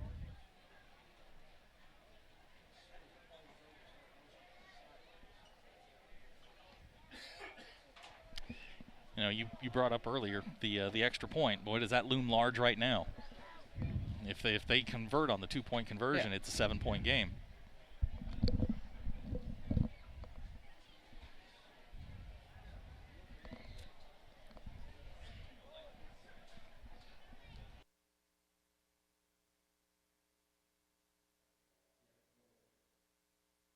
Something's missing. Your life just seems to have that little something that hasn't fallen into place, and you've tried all the world has to offer, and you still have that empty feeling. Does it sound way too familiar? Well, Prairie Grove Christian Church invites you to experience God on a personal level, and don't worry about being judged. We all have sinned and fall short of the glory. But at Prairie Grove Christian Church, we're all about loving God, loving others, and serving others. And PGCC has something for every member of the family. Kids, youth, adults, and more. And 2 services on Sunday that you're sure to find one that fits your schedule and your needs. Simply put, God tells us to seek Him first, and all these things will be added unto you. What are all these things? It's called a Christian life, and we invite you to feel the difference this Sunday at Prairie Grove Christian Church. Well, Zach, with 2:58 to go in the ball game, Prairie Grove has 2 timeouts. They have time to score. A defensive stop here is very important on the 2-point play or 2-point conversion. Zach, we talked about it. Prairie Grove went for 2 a while ago, and if they stop them, it's all right. But if Farmington were to convert, now you need a touchdown and an extra point. Well, Prairie Grove offensively next time needs to Execute. Well, the thing is, Execute. I think, there was a couple series there they did not have Bobby. It hurt a little bit, but then the penalty. The last time Right. the penalty, the out of an injury timeout, they come out, and that set them back 1st and 15, and they never recovered from that. And since that penalty, it's been all Farmington. Yeah, you're right. You're absolutely right. Penalties, missed opportunities on They're going to run the Here we bubble go. screen. Here we go. Yeah, they're looking, throwing. he's It was the wide same open. play. And now they're up by 7, Zach. Yep. Where's the corner on that one? That was the same play they made on 4th down. Same exact play. He was all alone, and it's 34-27. Well, you grow up in games like this. This is, and I guess the good thing for Prairie Grove here is, you got everybody back. Bobby's back. Eli's still in the game. Now Blake the question is, does Prairie Grove go for the tie? Because you won't play overtime. Hey, let's get in the end zone first. We'll worry about it then. You don't want to get all Jimmy Johnson on us.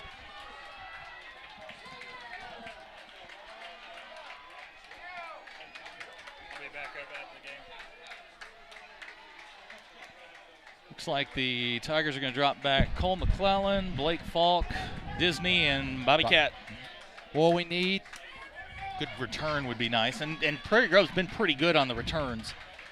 They're averaging, 20, my math is a little rough, 25 yards on the kick returns. in the past 3 years, Zach, that you and I have done this. This is our 4th year doing it together. We've always had great leadership in these types of situations. We've been in these situations in the past 3 years, in a couple playoff games. Pottsville, Nashville come to mind. Even Valley View last year, you had leadership. You had people who you knew would step up. The question is tonight, are we going to have a leader step up in the last 3 minutes of this football game, 2 minutes and 58 seconds, that will step up and lead this team to victory? Yeah, and there's no reason to panic. With 2:58 and 3 timeouts, I mean, that's plenty of time. But you got to execute now. You don't have a lot of room for error.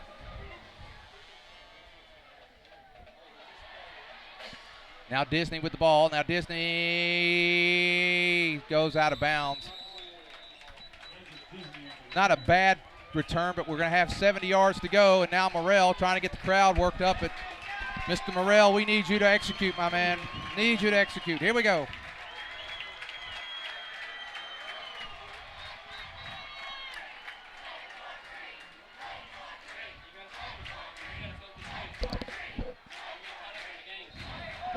Well, if you're interested in some trends here, Dylan, not a catch in the second half. Might be a guy that maybe a guy you're looking for. If I'm Prairie Grove here, I don't know that I go straight to the pass. Oh, no, you don't have time to run. But you don't have a lot of time. You got to watch your clock. You got to watch your execution. Here we go, 1st and 10. Here is Prairie Grove. There's Bobby Cat. Not a bad guy to get the ball to. Bobby Cat's going to pick up about 6 or 7 yards, and it's going to bang up second. That's a good first down play. Brings up second about 3. Bobby now 8 carries, 54 yards. You're just waiting for him to kind of take off.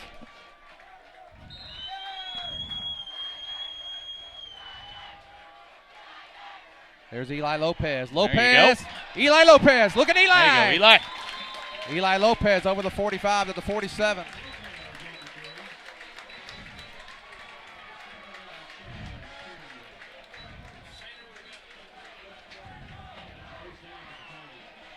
Farmington's, they're committing 8 guys to the line of scrimmage here to shut down the run. Now Morrell. Oh, He slipped. that play has just not worked all night. I'll tell you what, number 6 for Farmington, Walker Davis, has been in there a lot, and now all of a sudden, Zach, with 2 minutes to go, it's a different, and it's second and very long. Now the game has just changed. That play changed what Prairie Grove can do. He's got a little time, throws, complete, gets out of bounds to Elliott. Chamberlain. But it's going to bring up 3rd down and long with 1:49 to go.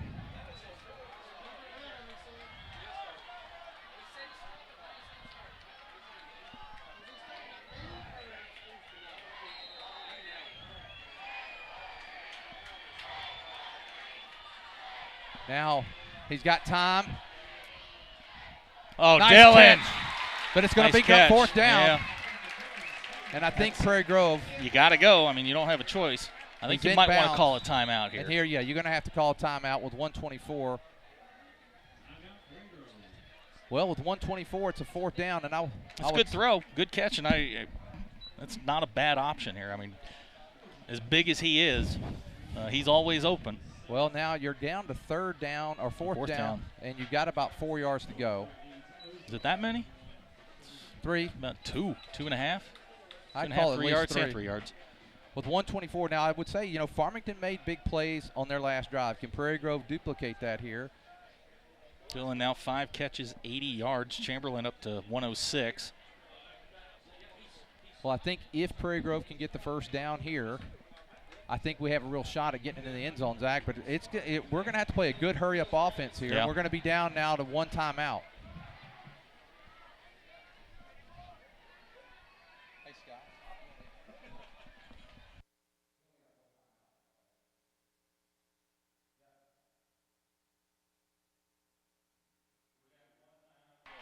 One timeout to go for the Tigers. It's 4th down and 3. This is the game, and we don't make it. They take a knee. The game's going to be over. I think you got to give Ryan some sort of run-pass option. I think that's if you're going to go trips to the wide side of the field, roll them to the right. You know, Farmington's certainly going to try and blitz. You got to pick it up. Ryan on the night, 11 out of 16, 229. Not a bad night. No, not a bad debut. No. Well, this is the game. 1:24 to go. 4th down and 3. Ball at the Farmington 46. Morrell comes under center. Morrell. It's Bobby Cat. Oh, no. Oh, Bobby! Second effort. Bobby Cat Bobby gets it. Cat. Wow, what a second effort by Bobby Cat. He made something out of nothing.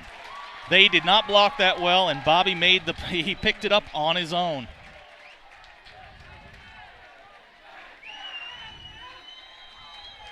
You know, guys, you don't have all day. They realize that the clock is moving? You just burned 15 seconds. That was not good time management at all. Well, we burned more than 20 that. seconds.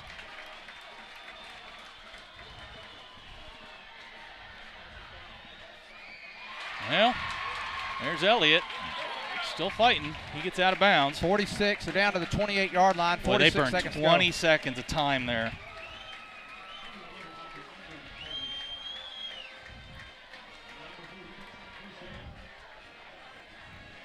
Morrell, I talked about trying to step up, lead this team. Morrell's doing a nice job with 46 seconds to go. With an out-of-bounds play, the clock should not start until the ball is snapped. It is just taking forever to get these plays in. You're down to 12 seconds on the play clock. 10, 9.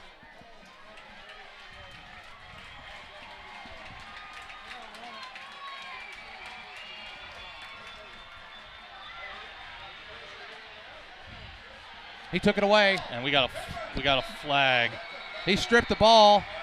I think we're going to get a face mask.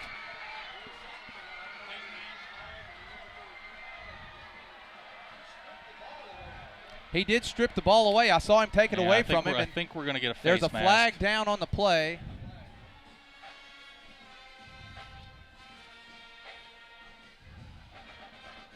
No flag. Oh, wow. Ball, and that's going to do it. That's going to do it. Farmington gets the turnover there with 38 seconds. And you got to give them credit. They made the plays on their final series, Zach. Yep, they I'll did. repeat. They came through with first a 4th down conversion by Hobbs. Good second effort. Then they make the big 3rd down play, and then they had another 4th down, a good call, and congratulations to the Farmington Cardinals. They're going to pull out the Battle of Highway 62 tonight with a 34-27 victory.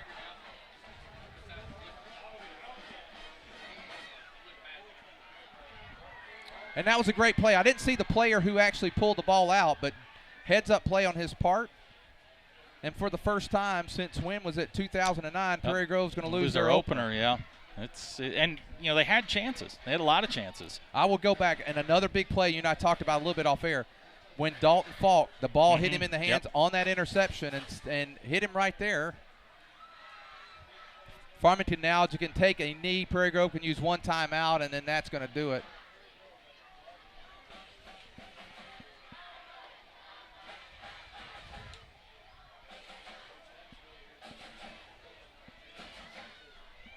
And for the first time, Zach, since 2010, Farmington's going to win this Battle of Highway 62. Yep, and they, like you said, they made the plays. They made the plays when they had to. Plays. Let's see if Prairie Grove going to use their timeout. Or are they going to, and they will.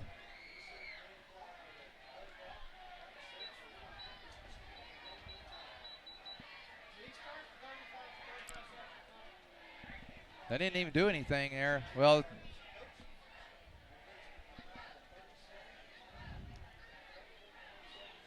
and that's going to do it. Well, congratulations again to Farmington. Zach, for our for our Everett Chevrolet player of the game, who would you go with tonight? I'd probably go with Elliott Chamberlain. 5 catches, 117 yards, 2 scores. You could certainly say Ryan Morrell. He had a good afternoon. 12 out of 17, 240 yards and 2 touchdowns, both to Elliott. I think tonight our vote's going to go to Elliott Chamberlain, the Everett Chevrolet player of the game here in the Battle of Highway 62. Again, congratulations to Farmington. Well, Zach, we're going to stay right here on the air. The final score, Farmington 34, Prairie Grove 27, and not a good opening week for the 1-4A. No, it is. And Pottsville, last time we heard, was up 28-0 on Gravette. Gentry was getting beat by West Fork, so it's been not a good day. Yeah, it's been a rough one. Been a rough start for the conference. And Zach, if you've got some final stats, then we'll go off the air. Real quick, the Tigers tonight, 33 carries, 187 yards. That I'll have to check it, but I believe that's the first time in over a calendar year they've been held under 200 yards rushing. I'll have to double check that. Ryan Morrell, 240 yards through the air. He was 12 out of 17. Did throw the interception, had 2 touchdowns. Tigers ran up 427 yards, actually outgained Farmington, who had 388. 168 on the ground, 220 in the air. But just missed opportunities, lots and lots of missed opportunities. Just real quick to run through some of the rushing numbers. Eli Lopez had 85 yards on 11 carries. Bobby 9 for 59.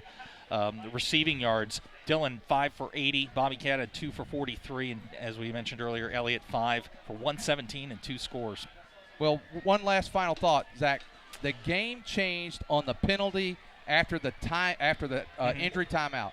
They came out, they lost that, and they never really got back in sync after that. And Farmington made the plays. Hats off to them. It was a seesaw affair. I mean, we said it was going to come down to the last possession. We were talking at halftime. It's going to come down to the last possession, and it was a seesaw affair. And I think the youth that Prairie Grove has showed, especially in some of the on defense. And the good news is that we're off next week. We have an open date and 2 weeks to get ready for West Fork. There's going to be a lot of things that they can take out of this game. Number one is missed opportunities. You got to start making plays. You can't let a team like Farmington go 3 out of 4 on 4th down or 7 out of 13 on 3rd downs. You just can't do it. And I think we both said it at the time that the interception was huge. Yeah. I mean, at that time, that interception was absolutely critical. And this team is very young, very, very young.